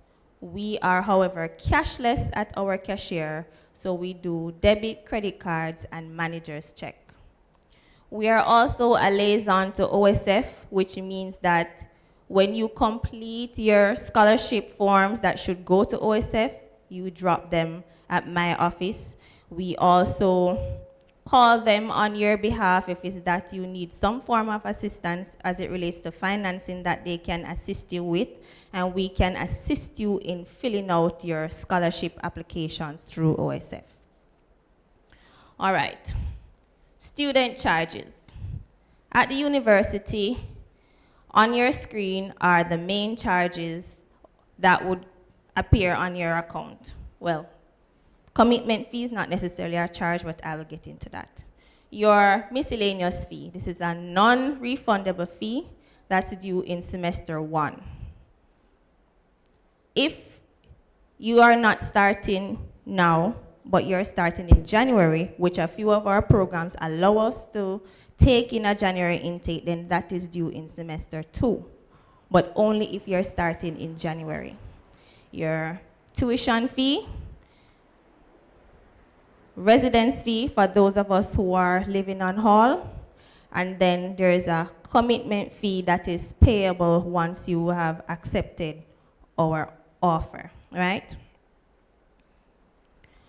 You can check your fees in terms of what you're due to pay depending on your program and faculty by visiting the website. I've put the URL there, mona.ue.edu/fees.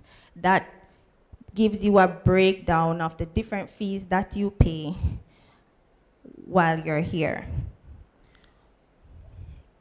So, as stated, in semester 1, you have your miscellaneous fee, your semester 1 tuition, and your semester 1 residence fee. In semester 2, it's just tuition and residence fee unless you are starting in semester 2. Billing and registration, you are billed on your student account based on registration. So if you are not registered for a course, you will not have a charge for the semester. So that is where Tuesday and Wednesday will come in very important when you attend your academic advising and you are showed how to register, which courses you register, and on the basis of your registration, the charges will come on. If you are full-time, except for nursing, you are doing 15 credits per semester. Part-time, 9, except for if you're in science and technology, that's for students who are doing IT. At WJC, you can do more than the 9 credits as a part-time student. What that means is that, and this is very important for part-time students, if you exceed a registration of 9 credits, you're automatically billed as a full-time student. So the maximum is 9 credits, which for social sciences it's equivalent to 3 courses per semester, right? And just to add, part-time here doesn't mean evening school. Part-time means the amount of courses or credits you're allowed to carry within the semester, right? Your billing is also dependent on your nationality, and I went into the faculty. All right, so nationality means now, if you look at the screen ahead, when you go on the fee sheet, and a lot of students get confused by this. When you go on your fee sheet online, and you go to your faculty, you see different categories as per your program. And at the top it says, see Appendix 1. And I have Appendix 1 at the bottom. It says, first column with the fee says, sponsored students from contributing countries. Appendix 1 tells us that contributing countries are Barbados, Trinidad, and Jamaica. And those are countries in which we have campuses. So once you are a national of one of those countries, then you pay for social sciences full-time $346,533. So $346,533. If you're non-sponsored from a contributing country and it lists those countries again, it tells you which fee you pay. If you are from a student from a non-contributing country, it also tells you, and if you're an international student. Now, international student also means I was born in the United States of America. I have a birth certificate from the US, a passport from the US. Both my parents are Jamaican, but they never got a Jamaican passport for me or any form of Jamaican documentation. So when you apply on the system, you apply with, for example, your US documents. The system is gonna bill you as an international student, right? Which, as you see there, is 15,000 US per year, as opposed to $346,533 Jamaican. So that's an important point to take note of, right? So you have the option of sorting out your Jamaican documents and reaching out to us, and we'll tell you how to do that so that you can benefit from a sponsored billing. All right.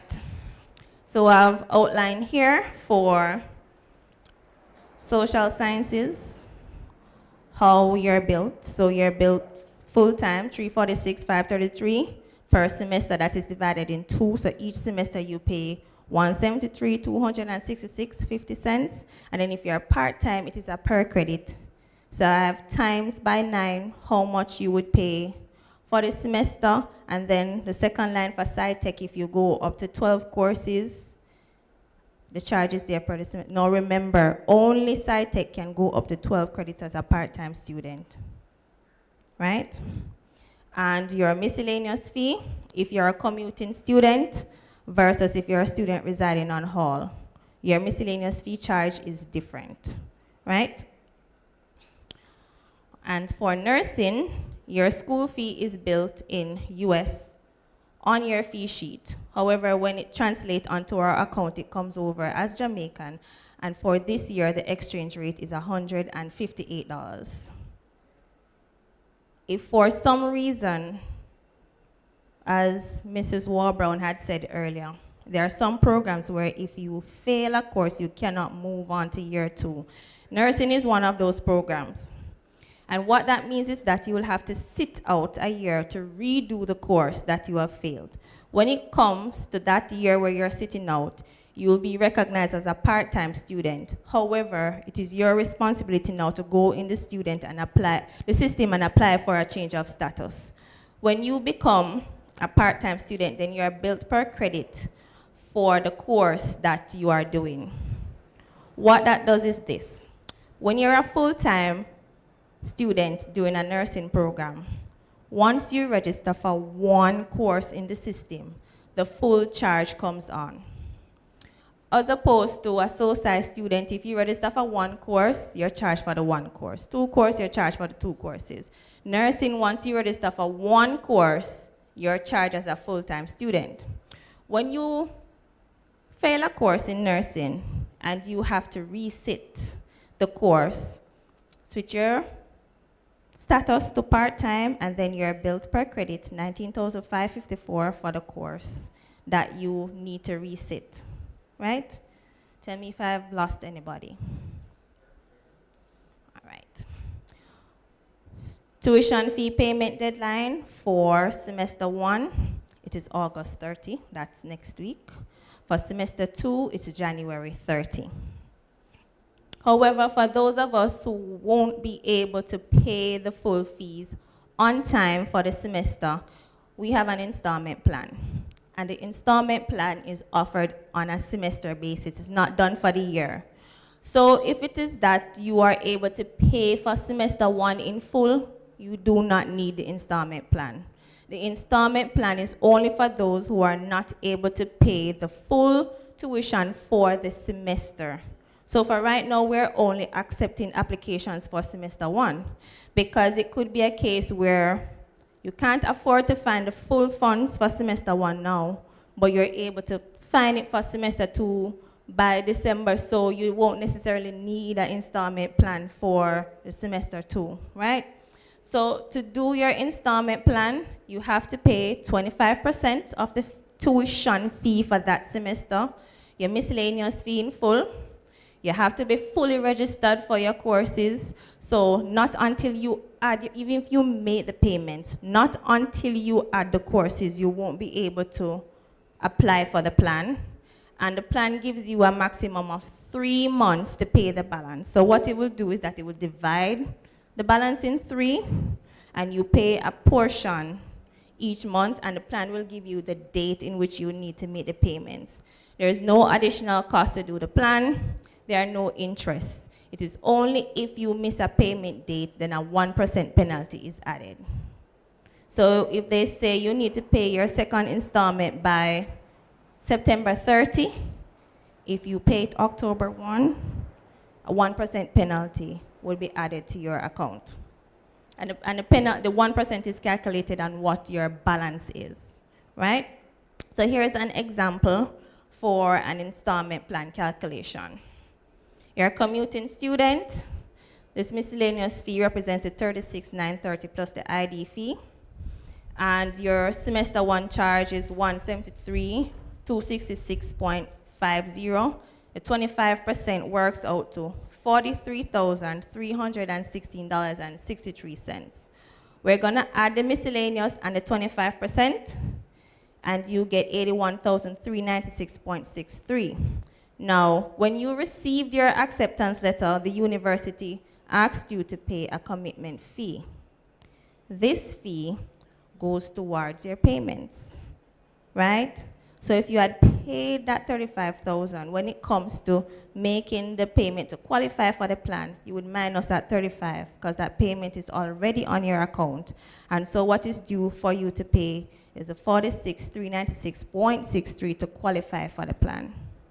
So when you're doing your calculations based on your 25% of the tuition and the miscellaneous fee, once you had paid that $35,000, you can minus it. However, the 25% is just the minimum. If you have more than 25% for this semester, you can pay more than the 25% deposit. What that does is reduce your monthly obligations of what is it that you need to pay. Based on the rules for this semester, each installment will be due the 30th of each month up to November. You have to finish paying for the semester before the examination period begins. You cannot enter into the examination room if you're not registered for the course and if you have not paid for the semester. So the installment plan goes up to November 30, right? That's the last day. Now, if you pay December 1, the late fine is going to be on your account. You have to pay by the 30th, the date that is set. All right? We have an online system called the Bursary Online Student System, and this is where you go to benefit from the different services that we offer. You go there to check your account to see what your charges and payments and balance are. There are different forms there that you can access to apply for your tuition letter, statements of accounts.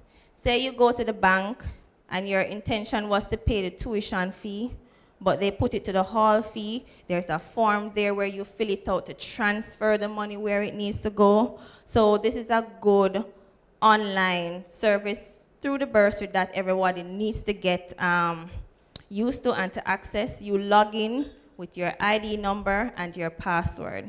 For right now, passwords are preset to date of birth. However, it's advised that you change it. I have a number there that you can WhatsApp, which you'll get throughout the week to change your password to something that only you alone will know. I have proxy authorization there in bold. When I reach there, I'll talk about it later on. All right. If you're not on the installment plan, by the date set, when it reaches the 30th of each month, you're going to be charged a 1% late fine. It's advised to go on the installment plan. In addition to the late fines, if you don't go on the plan, when we reach that time of the semester where we say, all right, we limit your access to certain things. If there are some courses that are online based in terms of their quizzes, if you're not on the plan, if you're not up to date to your payments, you can be blocked.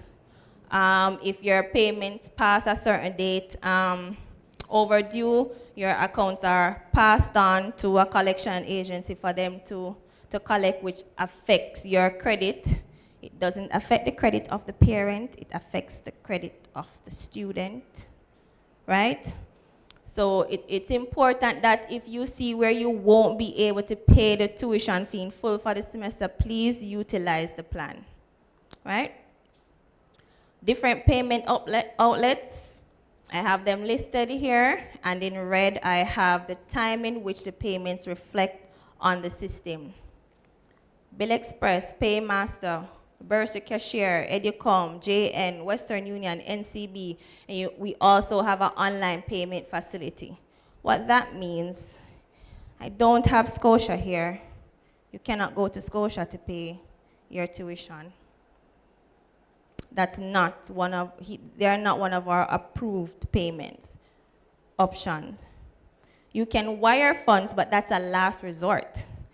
Wiring the funds means that somebody will have to go and search the bank statement for your payment, and then we have to reach out to someone to apply it to your account. It doesn't automatically go to your account. When you go to these different payment options, approved payment options by the university to pay your fees, and you provide them with your ID number, the payment will reflect automatically on your account. You don't need to take a receipt to me unless the timeline has passed and you don't see the money on your account. If that timeline has passed and you don't see, that's when you come to me with the receipt. We don't have a voucher that you take, right? There is no voucher. When you go there, you let them know. They have their different slips that you fill out that you're paying your UWI tuition or you're paying your UWI housing, right? We don't take any responsibility for any funds paid incorrectly. You have to go to the different payment places and get it corrected. I've had a situation last week where nursing student came for indexing. You got a voucher to pay the council for your registration to do the nursing. They went there and they paid the tuition fee. When you come to me with the receipt, you have to go back to the bank. You have to reach out to the nursing council to get back your money because the instruction says pay indexing fee, not tuition. So you have to make sure that you're reading and following the rules, right?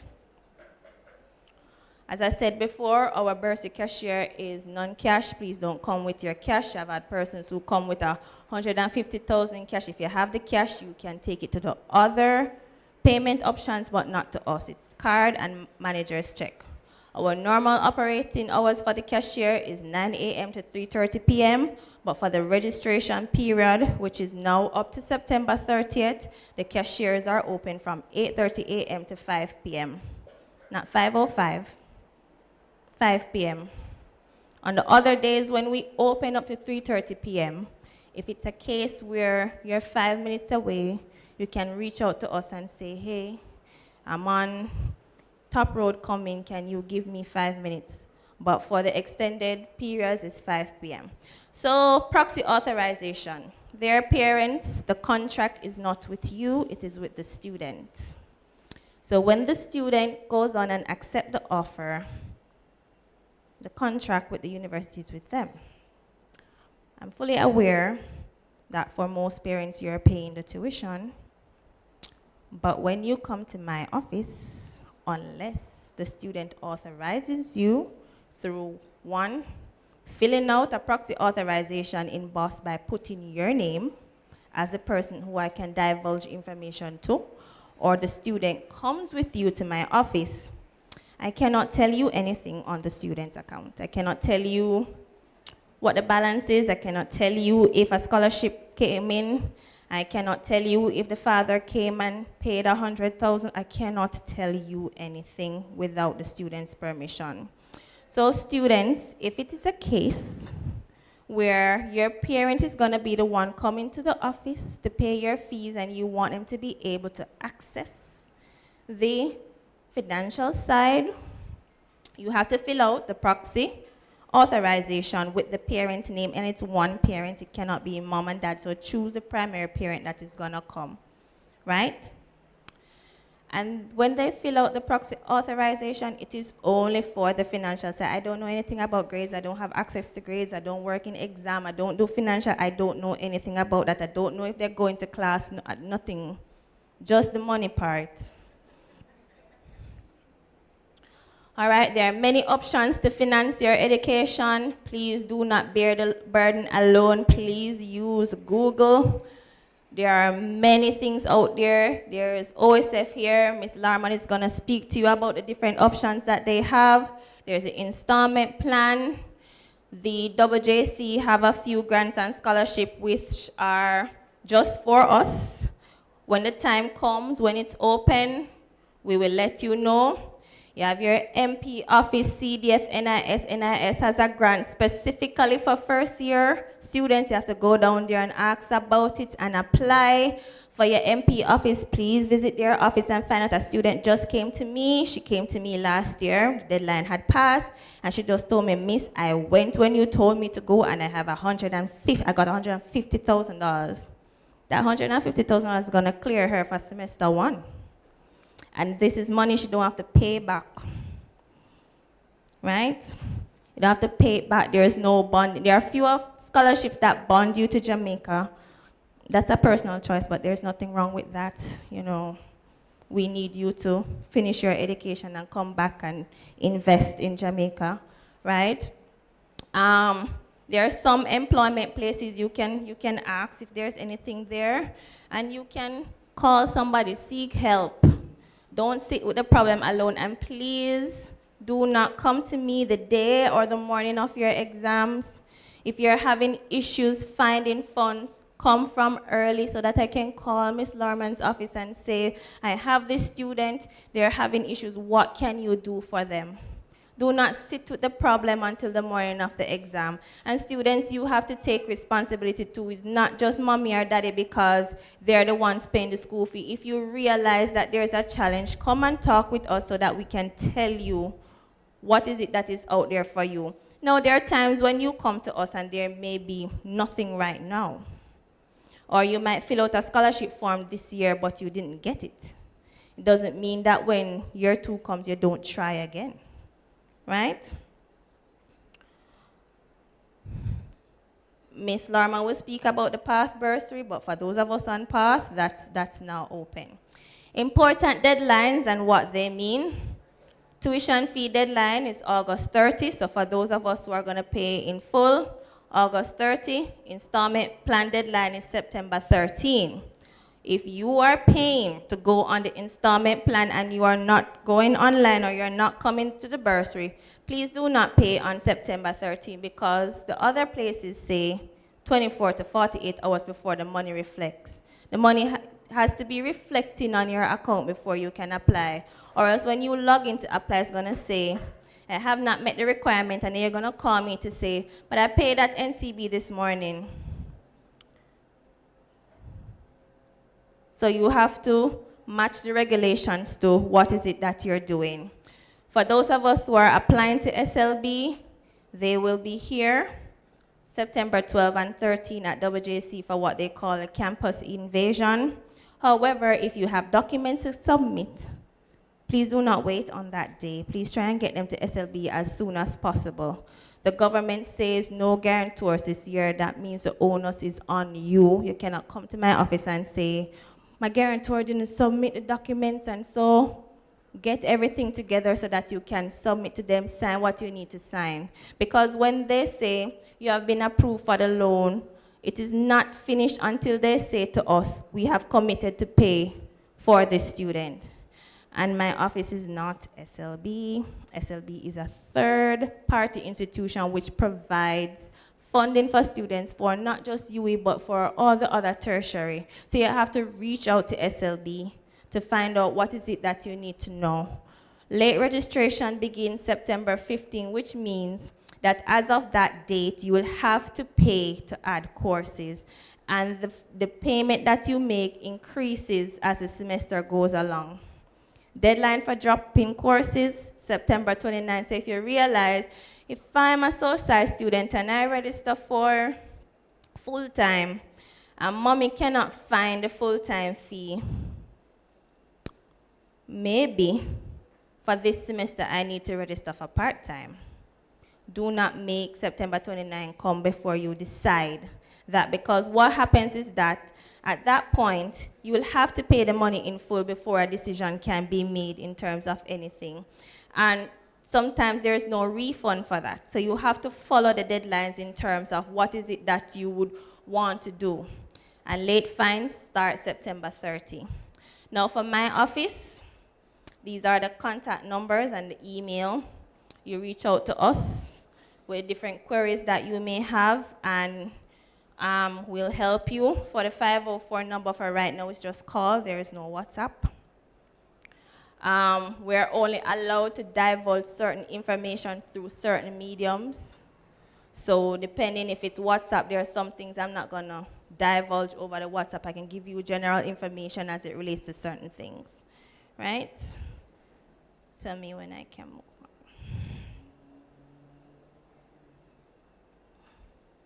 Can I? Okay. And contact for SAS. Remember, we are a liaison for SAS, so if you can't get through to us, you can always contact SAS. Right?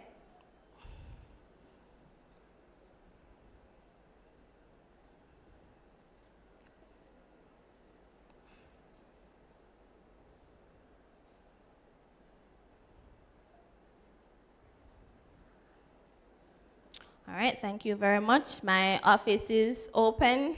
So for those of us who want help to work out the installment plan, your parent is here, or if you want to make a payment, we're here until about 3, so you can visit the office afterwards.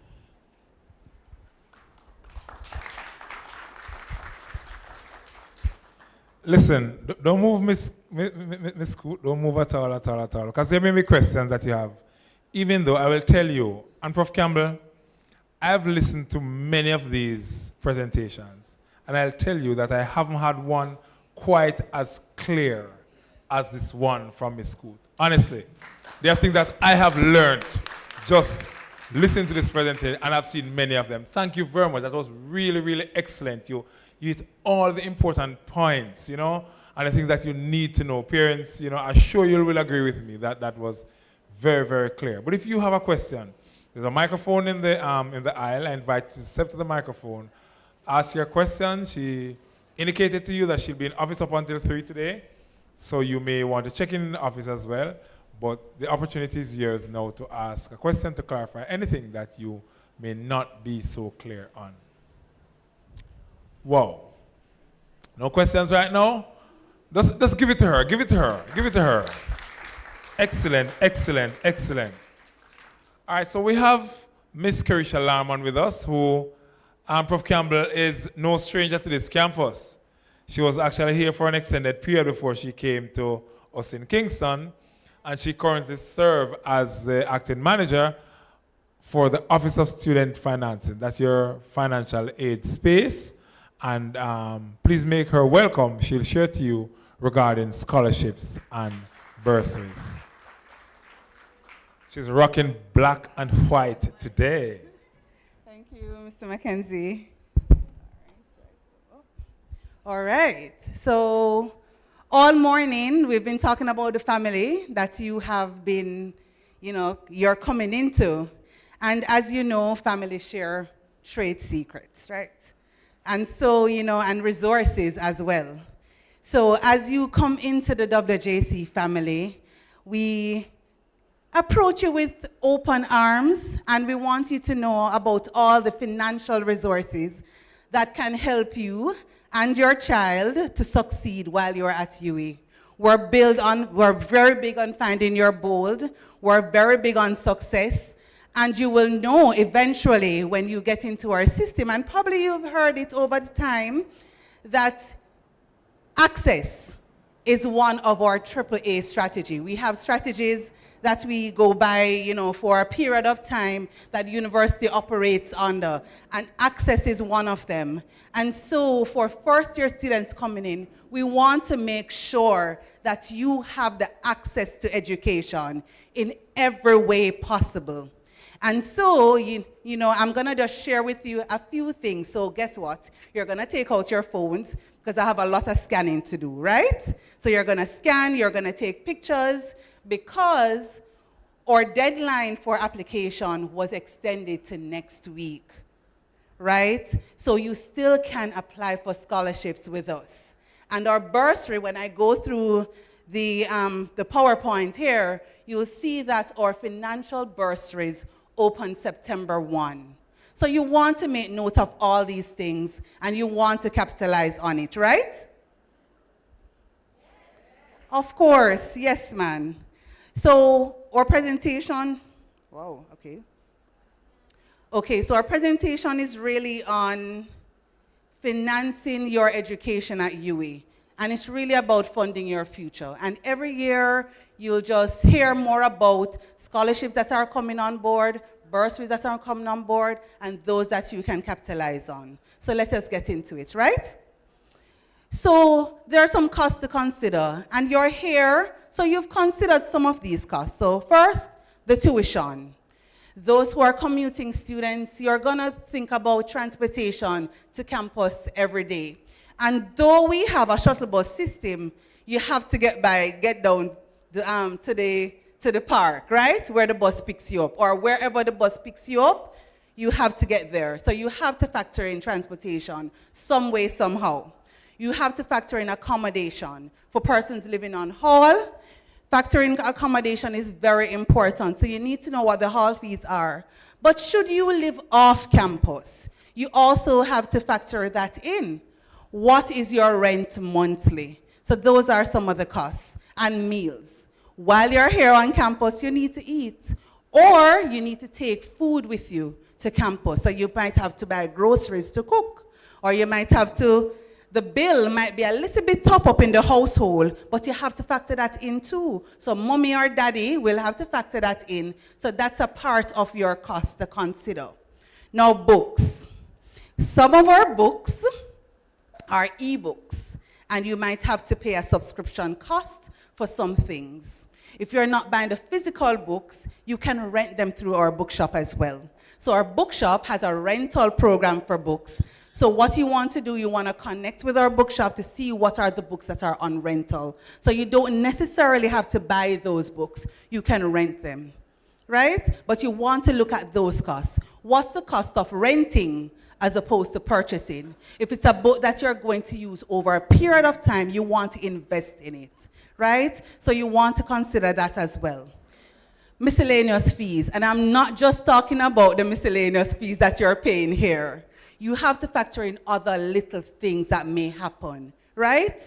And you want to put a budget in place to take care of those things. So you might want to look at medication, that you might have to use monthly. You want to look at things that might just pop up. You might have a field trip that is gonna pop up that you didn't know about, but you have to budget for that, right? So you want to look at those things as miscellaneous. So they normally say a little contingency, yeah? So you have to put that into your budget and you have to look at that, right? Now, types of financial assistance through the Office of Student Financing. So we have scholarships and bursaries. We have general financial assistance, and we have a U.S. Department of Education financial aid, and I'm going to touch on that a little.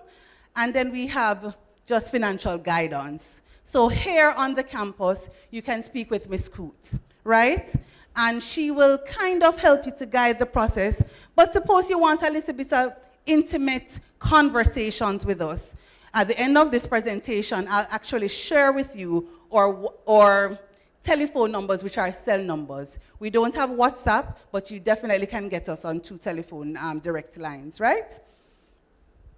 So scholarship, available assistance. So scholarship, as I said to you, our scholarship period closed, but we are still accepting applications up to the end of August.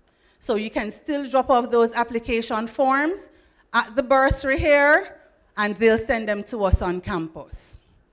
So don't mind the deadline right here. You have until the end of August to submit an application. So you want to scan this website so that you can go on, right? So that's your first scan. Thank you. Can take a picture of it, for parents, and when you go home, if your child is not here with you, they can scan it from there, from your phone.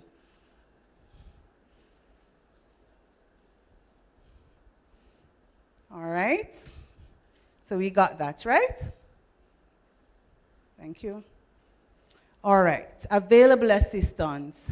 Now, say you didn't get through for a scholarship, right? But you're still in need, and you need a little top-up here or there.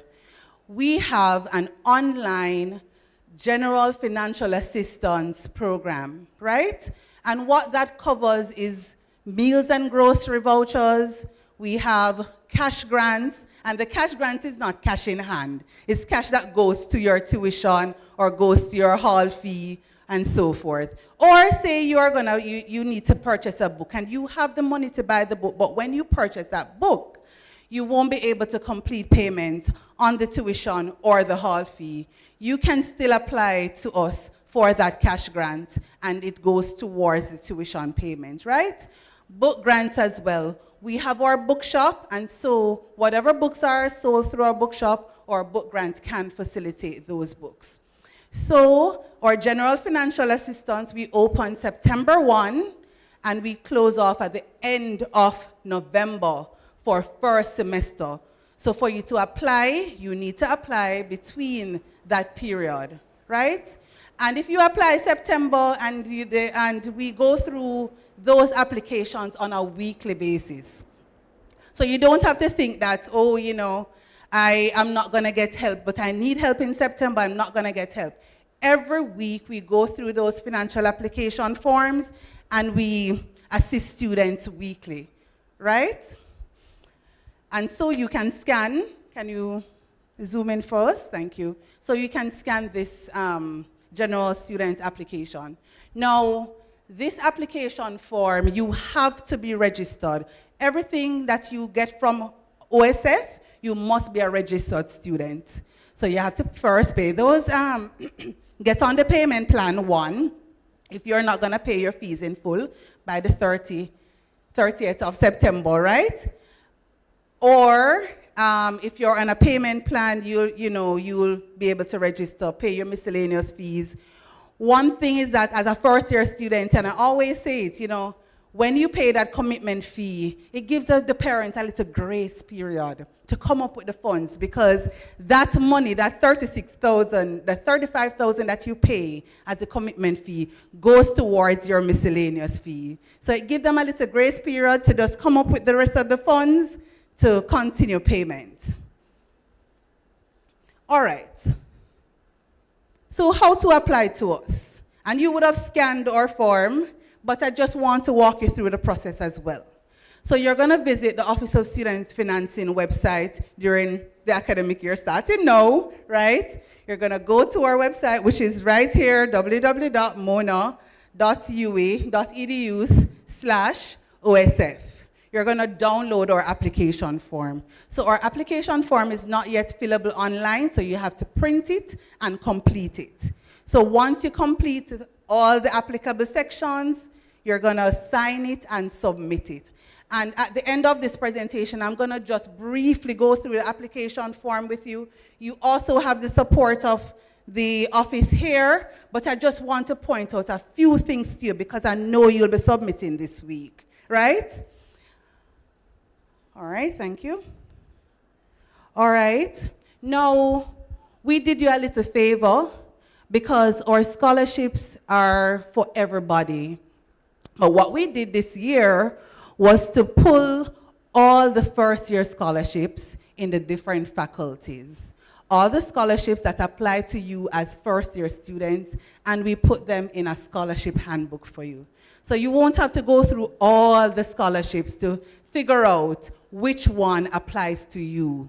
And the scholarships are arranged based on faculties, right? So you're going to, once you scan this, you go straight to the booklet, and the booklet will tell you if you're in social sciences, all the first-year social sciences scholarship that you can apply for, right?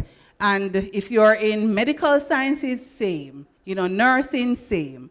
So you want to scan this because it gives you the little advantage. And because you have limited time, you'll be able to, this will work for you. All right. So I'm just going to quickly show you just a few scholarships and, you know, available to you from your faculty. So as you see on the screen, we have about 4, and this is just a pull from all the scholarships that we have. Just wanted to show you that every faculty, you have a scholarship in every faculty, and you also have scholarships that are cross-faculty.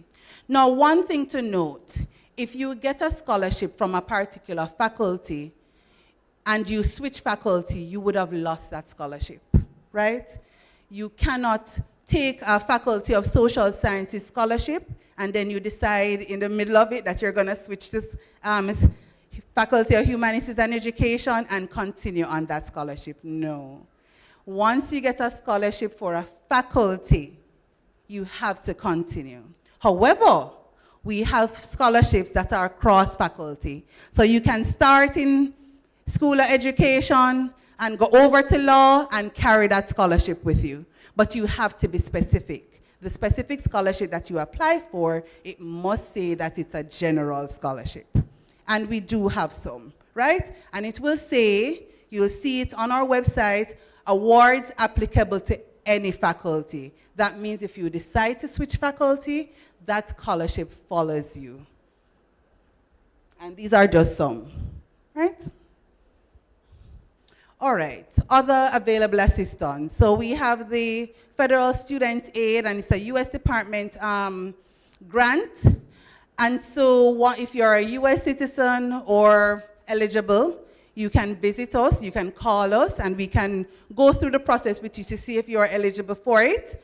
And we'll take it from there. This scholarship is only awarded to Mona, so Mona WJC also included, right?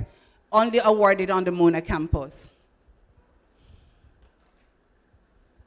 All right, so we're getting to other opportunities for financing tertiary education. And Ms. Coote would have touched on some, but I really want to zone in on these two because it really helps. These are the grants or tuition assistance that sometimes get students over the hurdle. So JAMVAT. JAMVAT pays 30% of your tuition costs, not exceeding $350 per annum, right? And this is paid upon completion of 200 hours. Now, 200 hours is not anything to do. Because guess what? Once you apply for JAMVAT, noting that JAMVAT really starts in March, the application period is in March, and it ends in about the last part of May, right? But so I'm telling you for the future, if you didn't apply before. So once you get the JAMVAT and you start, because what they do is place the students during the semester and during the summer period to do those 200 hours. Once you have completed the 200 hours, you get 30% of your tuition paid. That is easy money.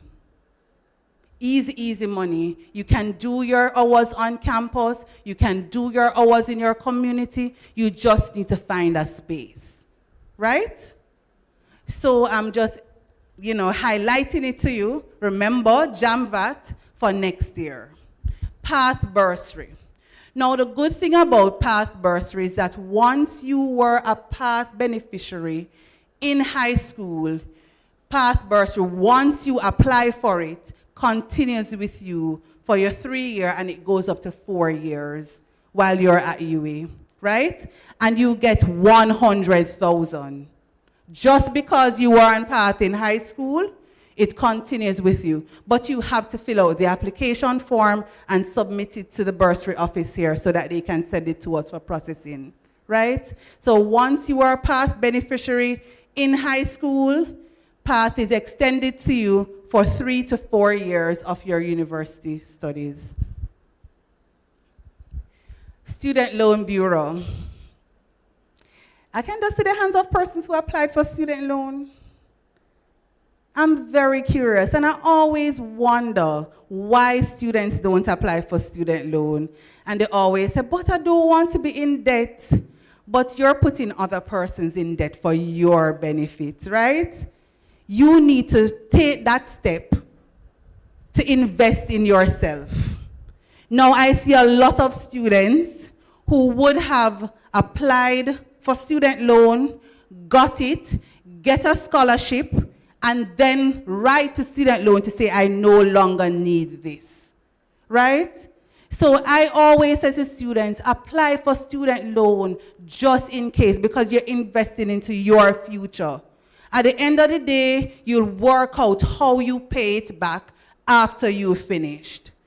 But the investment in your future is very important. And you should not, as students, be asking your parents to take that step if you're not willing to take it with them, right? So I say to students, apply for student loan as a backup plan because you have other plans. But apply for student loan because you want to make that first step, right? And you can do full or part-time tuition loans, and you can do pay as you study. So if, for example, you are working and you're coming to school part-time or full-time, because some persons work full-time and come to school full-time, and you see where student loan can help you and you pay back as you study, you can explore that option as well. But I just want to say to you all, apply for student loan as a backup. Because you can apply for other things and get through, and then you write a student loan to say, hey, I no longer need this. But invest in yourself. Take that first step. And especially because there is no guarantor policy. Normally persons would say, nobody not going to sign my form. You know, I don't have any guarantor, so the documents can't go in. Those are some of the excuses. That's no longer an excuse, right? No guarantor policy. You can always go online and apply. You can, listen, student loan is one of the lowest GPA requirements ever. They have 1.5. Listen, to continue at you need actually 2. 2.5, right, 2.0, 2.5. And student loan says to you, come man, you know, 1.5 is it. So I'm saying, low requirements, no guarantor policy. You can pay as you go, as you study, and you also have the option to pay after, right? So our website, the student loan website, you know, if you want to explore the option still, you can take a picture of it. I know Ms. Coote would have also shared, right? And then how to contact us. Remember I said to you earlier, if you wanted to speak with us directly, you can always call our telephone numbers, 441-4120 or 441-3584. And we're open between 8:30 a.m. and 4:30 p.m. daily. And you can also send us an email if you so desire. And yes, and Ms. Scoot's office at WJC for sure, right? So you can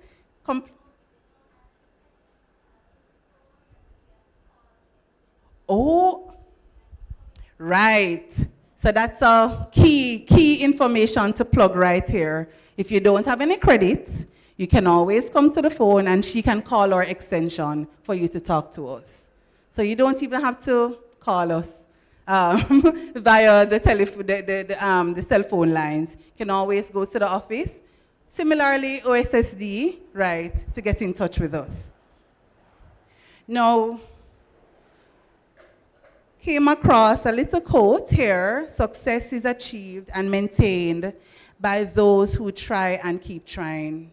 So even if you don't get through to us with a scholarship for this year, there's always next year, there's always the other year. And if you're a nursing student, you have 4 years to apply, right? So just try and try again, and always explore other options. There are lots of scholarships out there that, you know, you can apply for, separate and apart from the ones that are offered through the Office of Student Financing. Sometimes the general financial aid monies will always help as well, so always make sure you have an application in.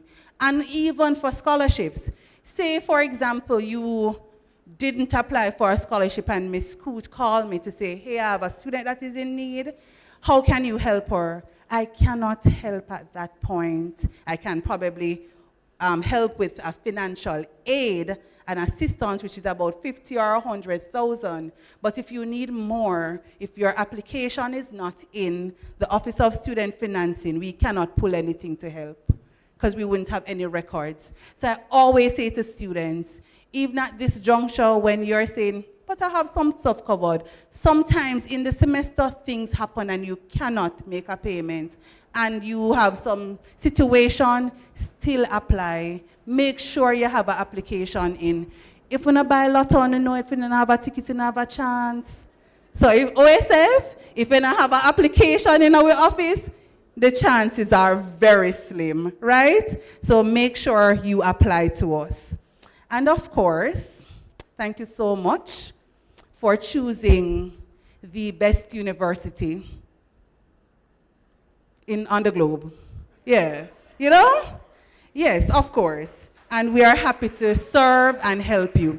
Just before you come, Mr. Mackenzie, I'm just gonna ask them to project the application form for me. because I really want you guys to apply for a scholarship.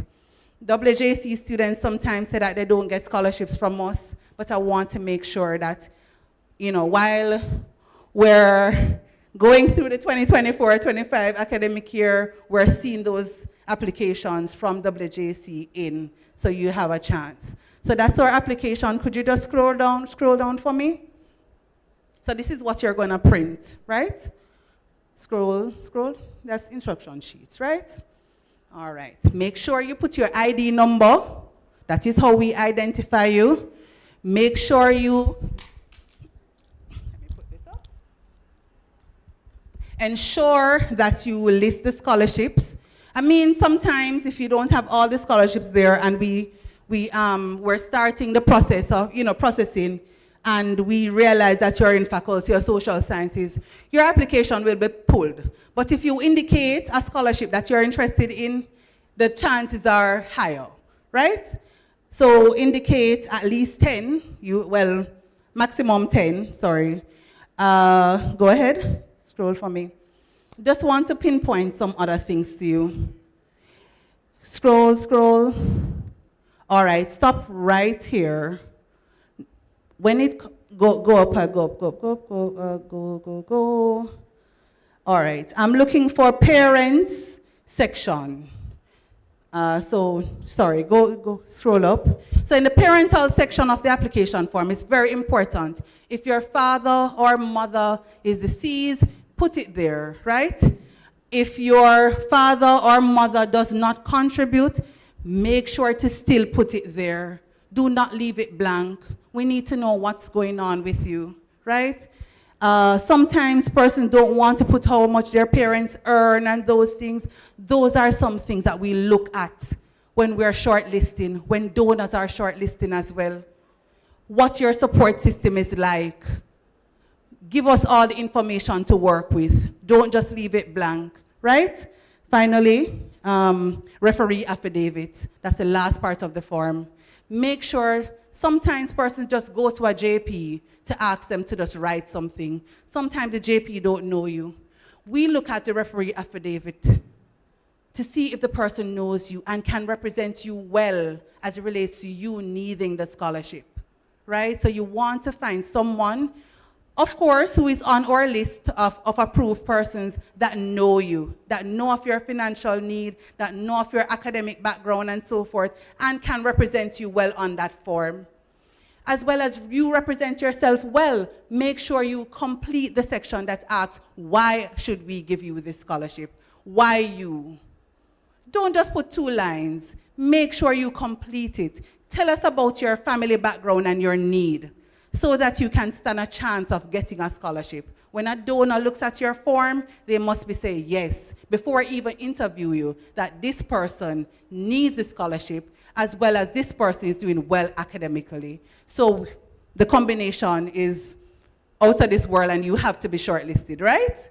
So just encouraging you, please download the form and complete it. And your budget, you can always go to Ms. Coote and she'll help you to sort that one out. Thank you so much for having me, and you'll see me around. Wonderful. Deputy Principal Tomlin Paul, I wish I had access to this kind of information when I was starting university. I'm telling you, really rich, powerful information, both for parents and students, and I want you to maximize the opportunity, make use of the opportunity available to you to fund your tertiary level education. Thank you so very much, Mr. Lamont. We're here, final 5 minutes, and we're out of here, right? So just stay with us, stick and stay a little bit longer. We have key partners who help to make this possible, and one such partner is Guardian Group. They're here with us this afternoon, and they have 3 to 5 minutes to really tell us why we should choose Guardian and how they can assist us, I would say, in financing your education. And so at this time, we invite to the lectern Mrs. Arlene Dwyer-Smith, who will share critical information with us. Give it up for Guardian Group. Thank you so much. And thank you so much for having us here this afternoon. Good afternoon, everyone. So like we have lost you somewhere. I hope I'll only be 5 minutes, I promise. So let me say the good afternoon again. Good afternoon, everyone. Awesome. All right. So, parents, I want to say congratulations to you all. And I want you to give yourself a round of applause.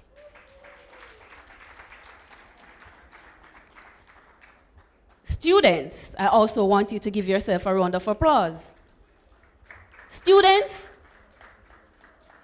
your round of applause means that you have taken this step to your education.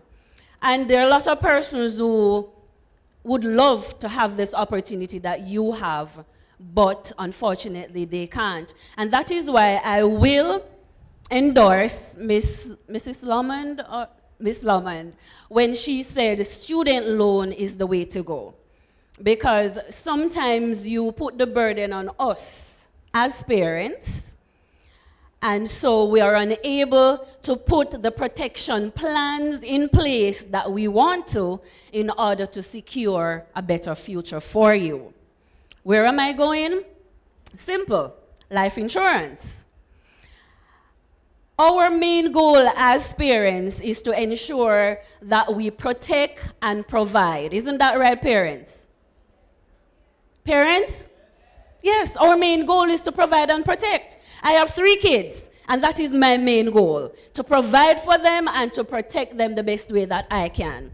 And so, the way that I do that is to ensure that they have a financial plan. A financial plan is in place. And my financial plan is my life insurance. Now, what is life insurance? Life insurance allows you to be able to protect, to take care of the little things like mortgages, your debts, your children's education, your car loans, all of those things. Insurance allows you to be able to do that for yourself and for your family. Now, a lot of you may ask, why do I need life insurance? Because I have money in the bank that can take care of those things if I need to. So the reason you need life insurance is to ensure that if the unthinkable happens, then something is in place. And what is the unthinkable that can happen? Can somebody tell me? Now remember this before you answer. We have giveaways. So at the end of my little 5 minutes, I will ask a question. So it is important for you to listen and, maybe you can win something. All right? Now, what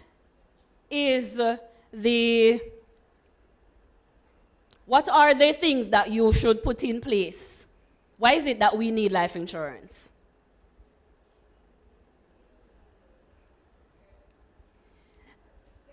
Death, yes.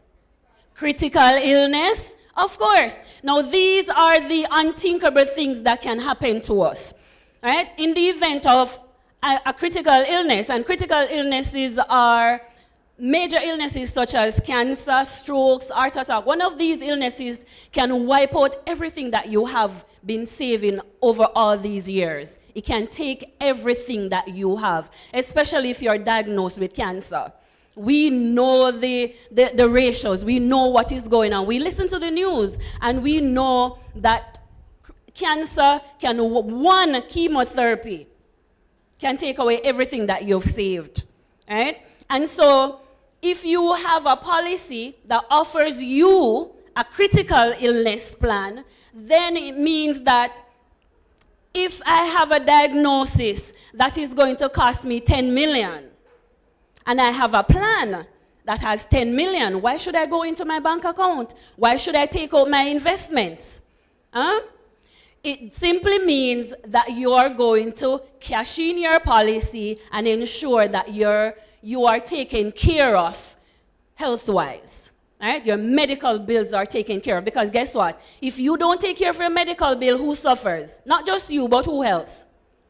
Your child that is registered here, that is attending UWI, you want to ensure that your child can continue their education. And if you are going to spend all your savings on a critical illness that happened, it means that your child will drop out of school. Right? And sometimes it happens that you pass away in the interim, right? And you're not able to, your child, therefore, all your savings is gone, all of it is gone. Plus, you have left your child now with a debt, and sometimes it's more than one debt, because sometimes you had your mortgage paying. Your child have to think about where they're going to live, or they're going to have to continue paying that mortgage, right? And they have their education to continue. How are they going to do that? Plus, they have to bury you. If we love our children, if we love those who depend on us, it means that we put something in place for the unthinkable. And that is why I endorse student loan. Because if you took your student loan, I would be able to protect myself, that in the event I get sick, you are still able to go to school. Because it's not just the money to go to school that you need, I have to provide everything else. Food, clothing, shelter, all of that comes into the picture. Right? So to make it easier on your parent, do what is best. Because death is something that nobody plans for. But it happens. An accident also can wipe you out totally, leave you totally paralyzed, and you are unable to work. How will your children fund their education? So these are things that you should think about. Right? These are things that we should think about, parents, and we should also educate our children on these things. Because a lot of them, because I have 2 girls, some of them don't they just think about themselves and not the parents. So, all right. So we have to educate the children. Let them know where our finances are. Let them know how much you're working, so they know that, okay, I'm not able to do so much. All right? Make sure that you educate your children. And also, when you're taking out your life insurance, you should ensure that your life insurance is 5 to 10 times your annual income. How much did I say? 5 to 10 times your annual income. Meaning if something happens to you, the amount that you've taken out on your life insurance can cover all the debts that you have.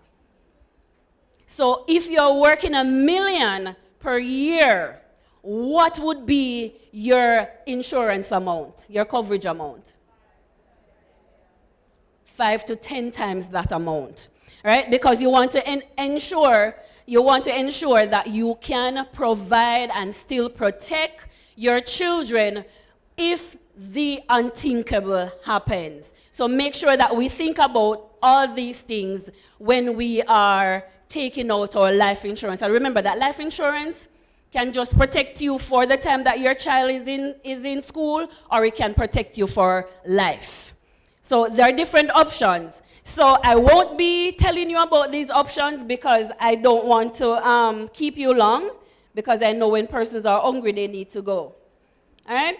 So just let me tell you in closing that Guardian Life offers you these opportunities to live easy, live secure.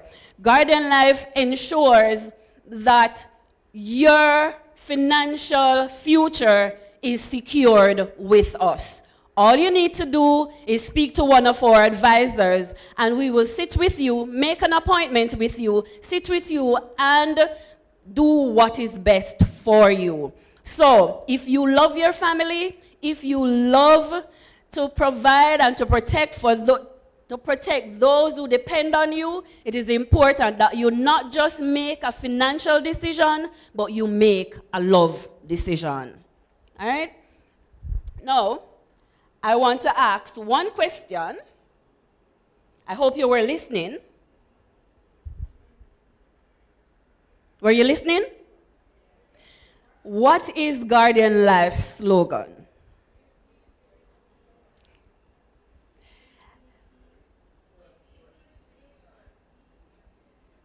Repeat. Live easy, live secure. Awesome. Thank you. You have won something from our Guardian Life booth. You can go by and retrieve a gift. Now, life insurance is a vital tool for ensuring that your children are cared for no matter what happens. This is not just a financial decision, as I said, but a what? A love decision. A love decision. So I hope that you made that love decision now. Not tomorrow, but now, because the future is not guaranteed to anyone. Thank you so much.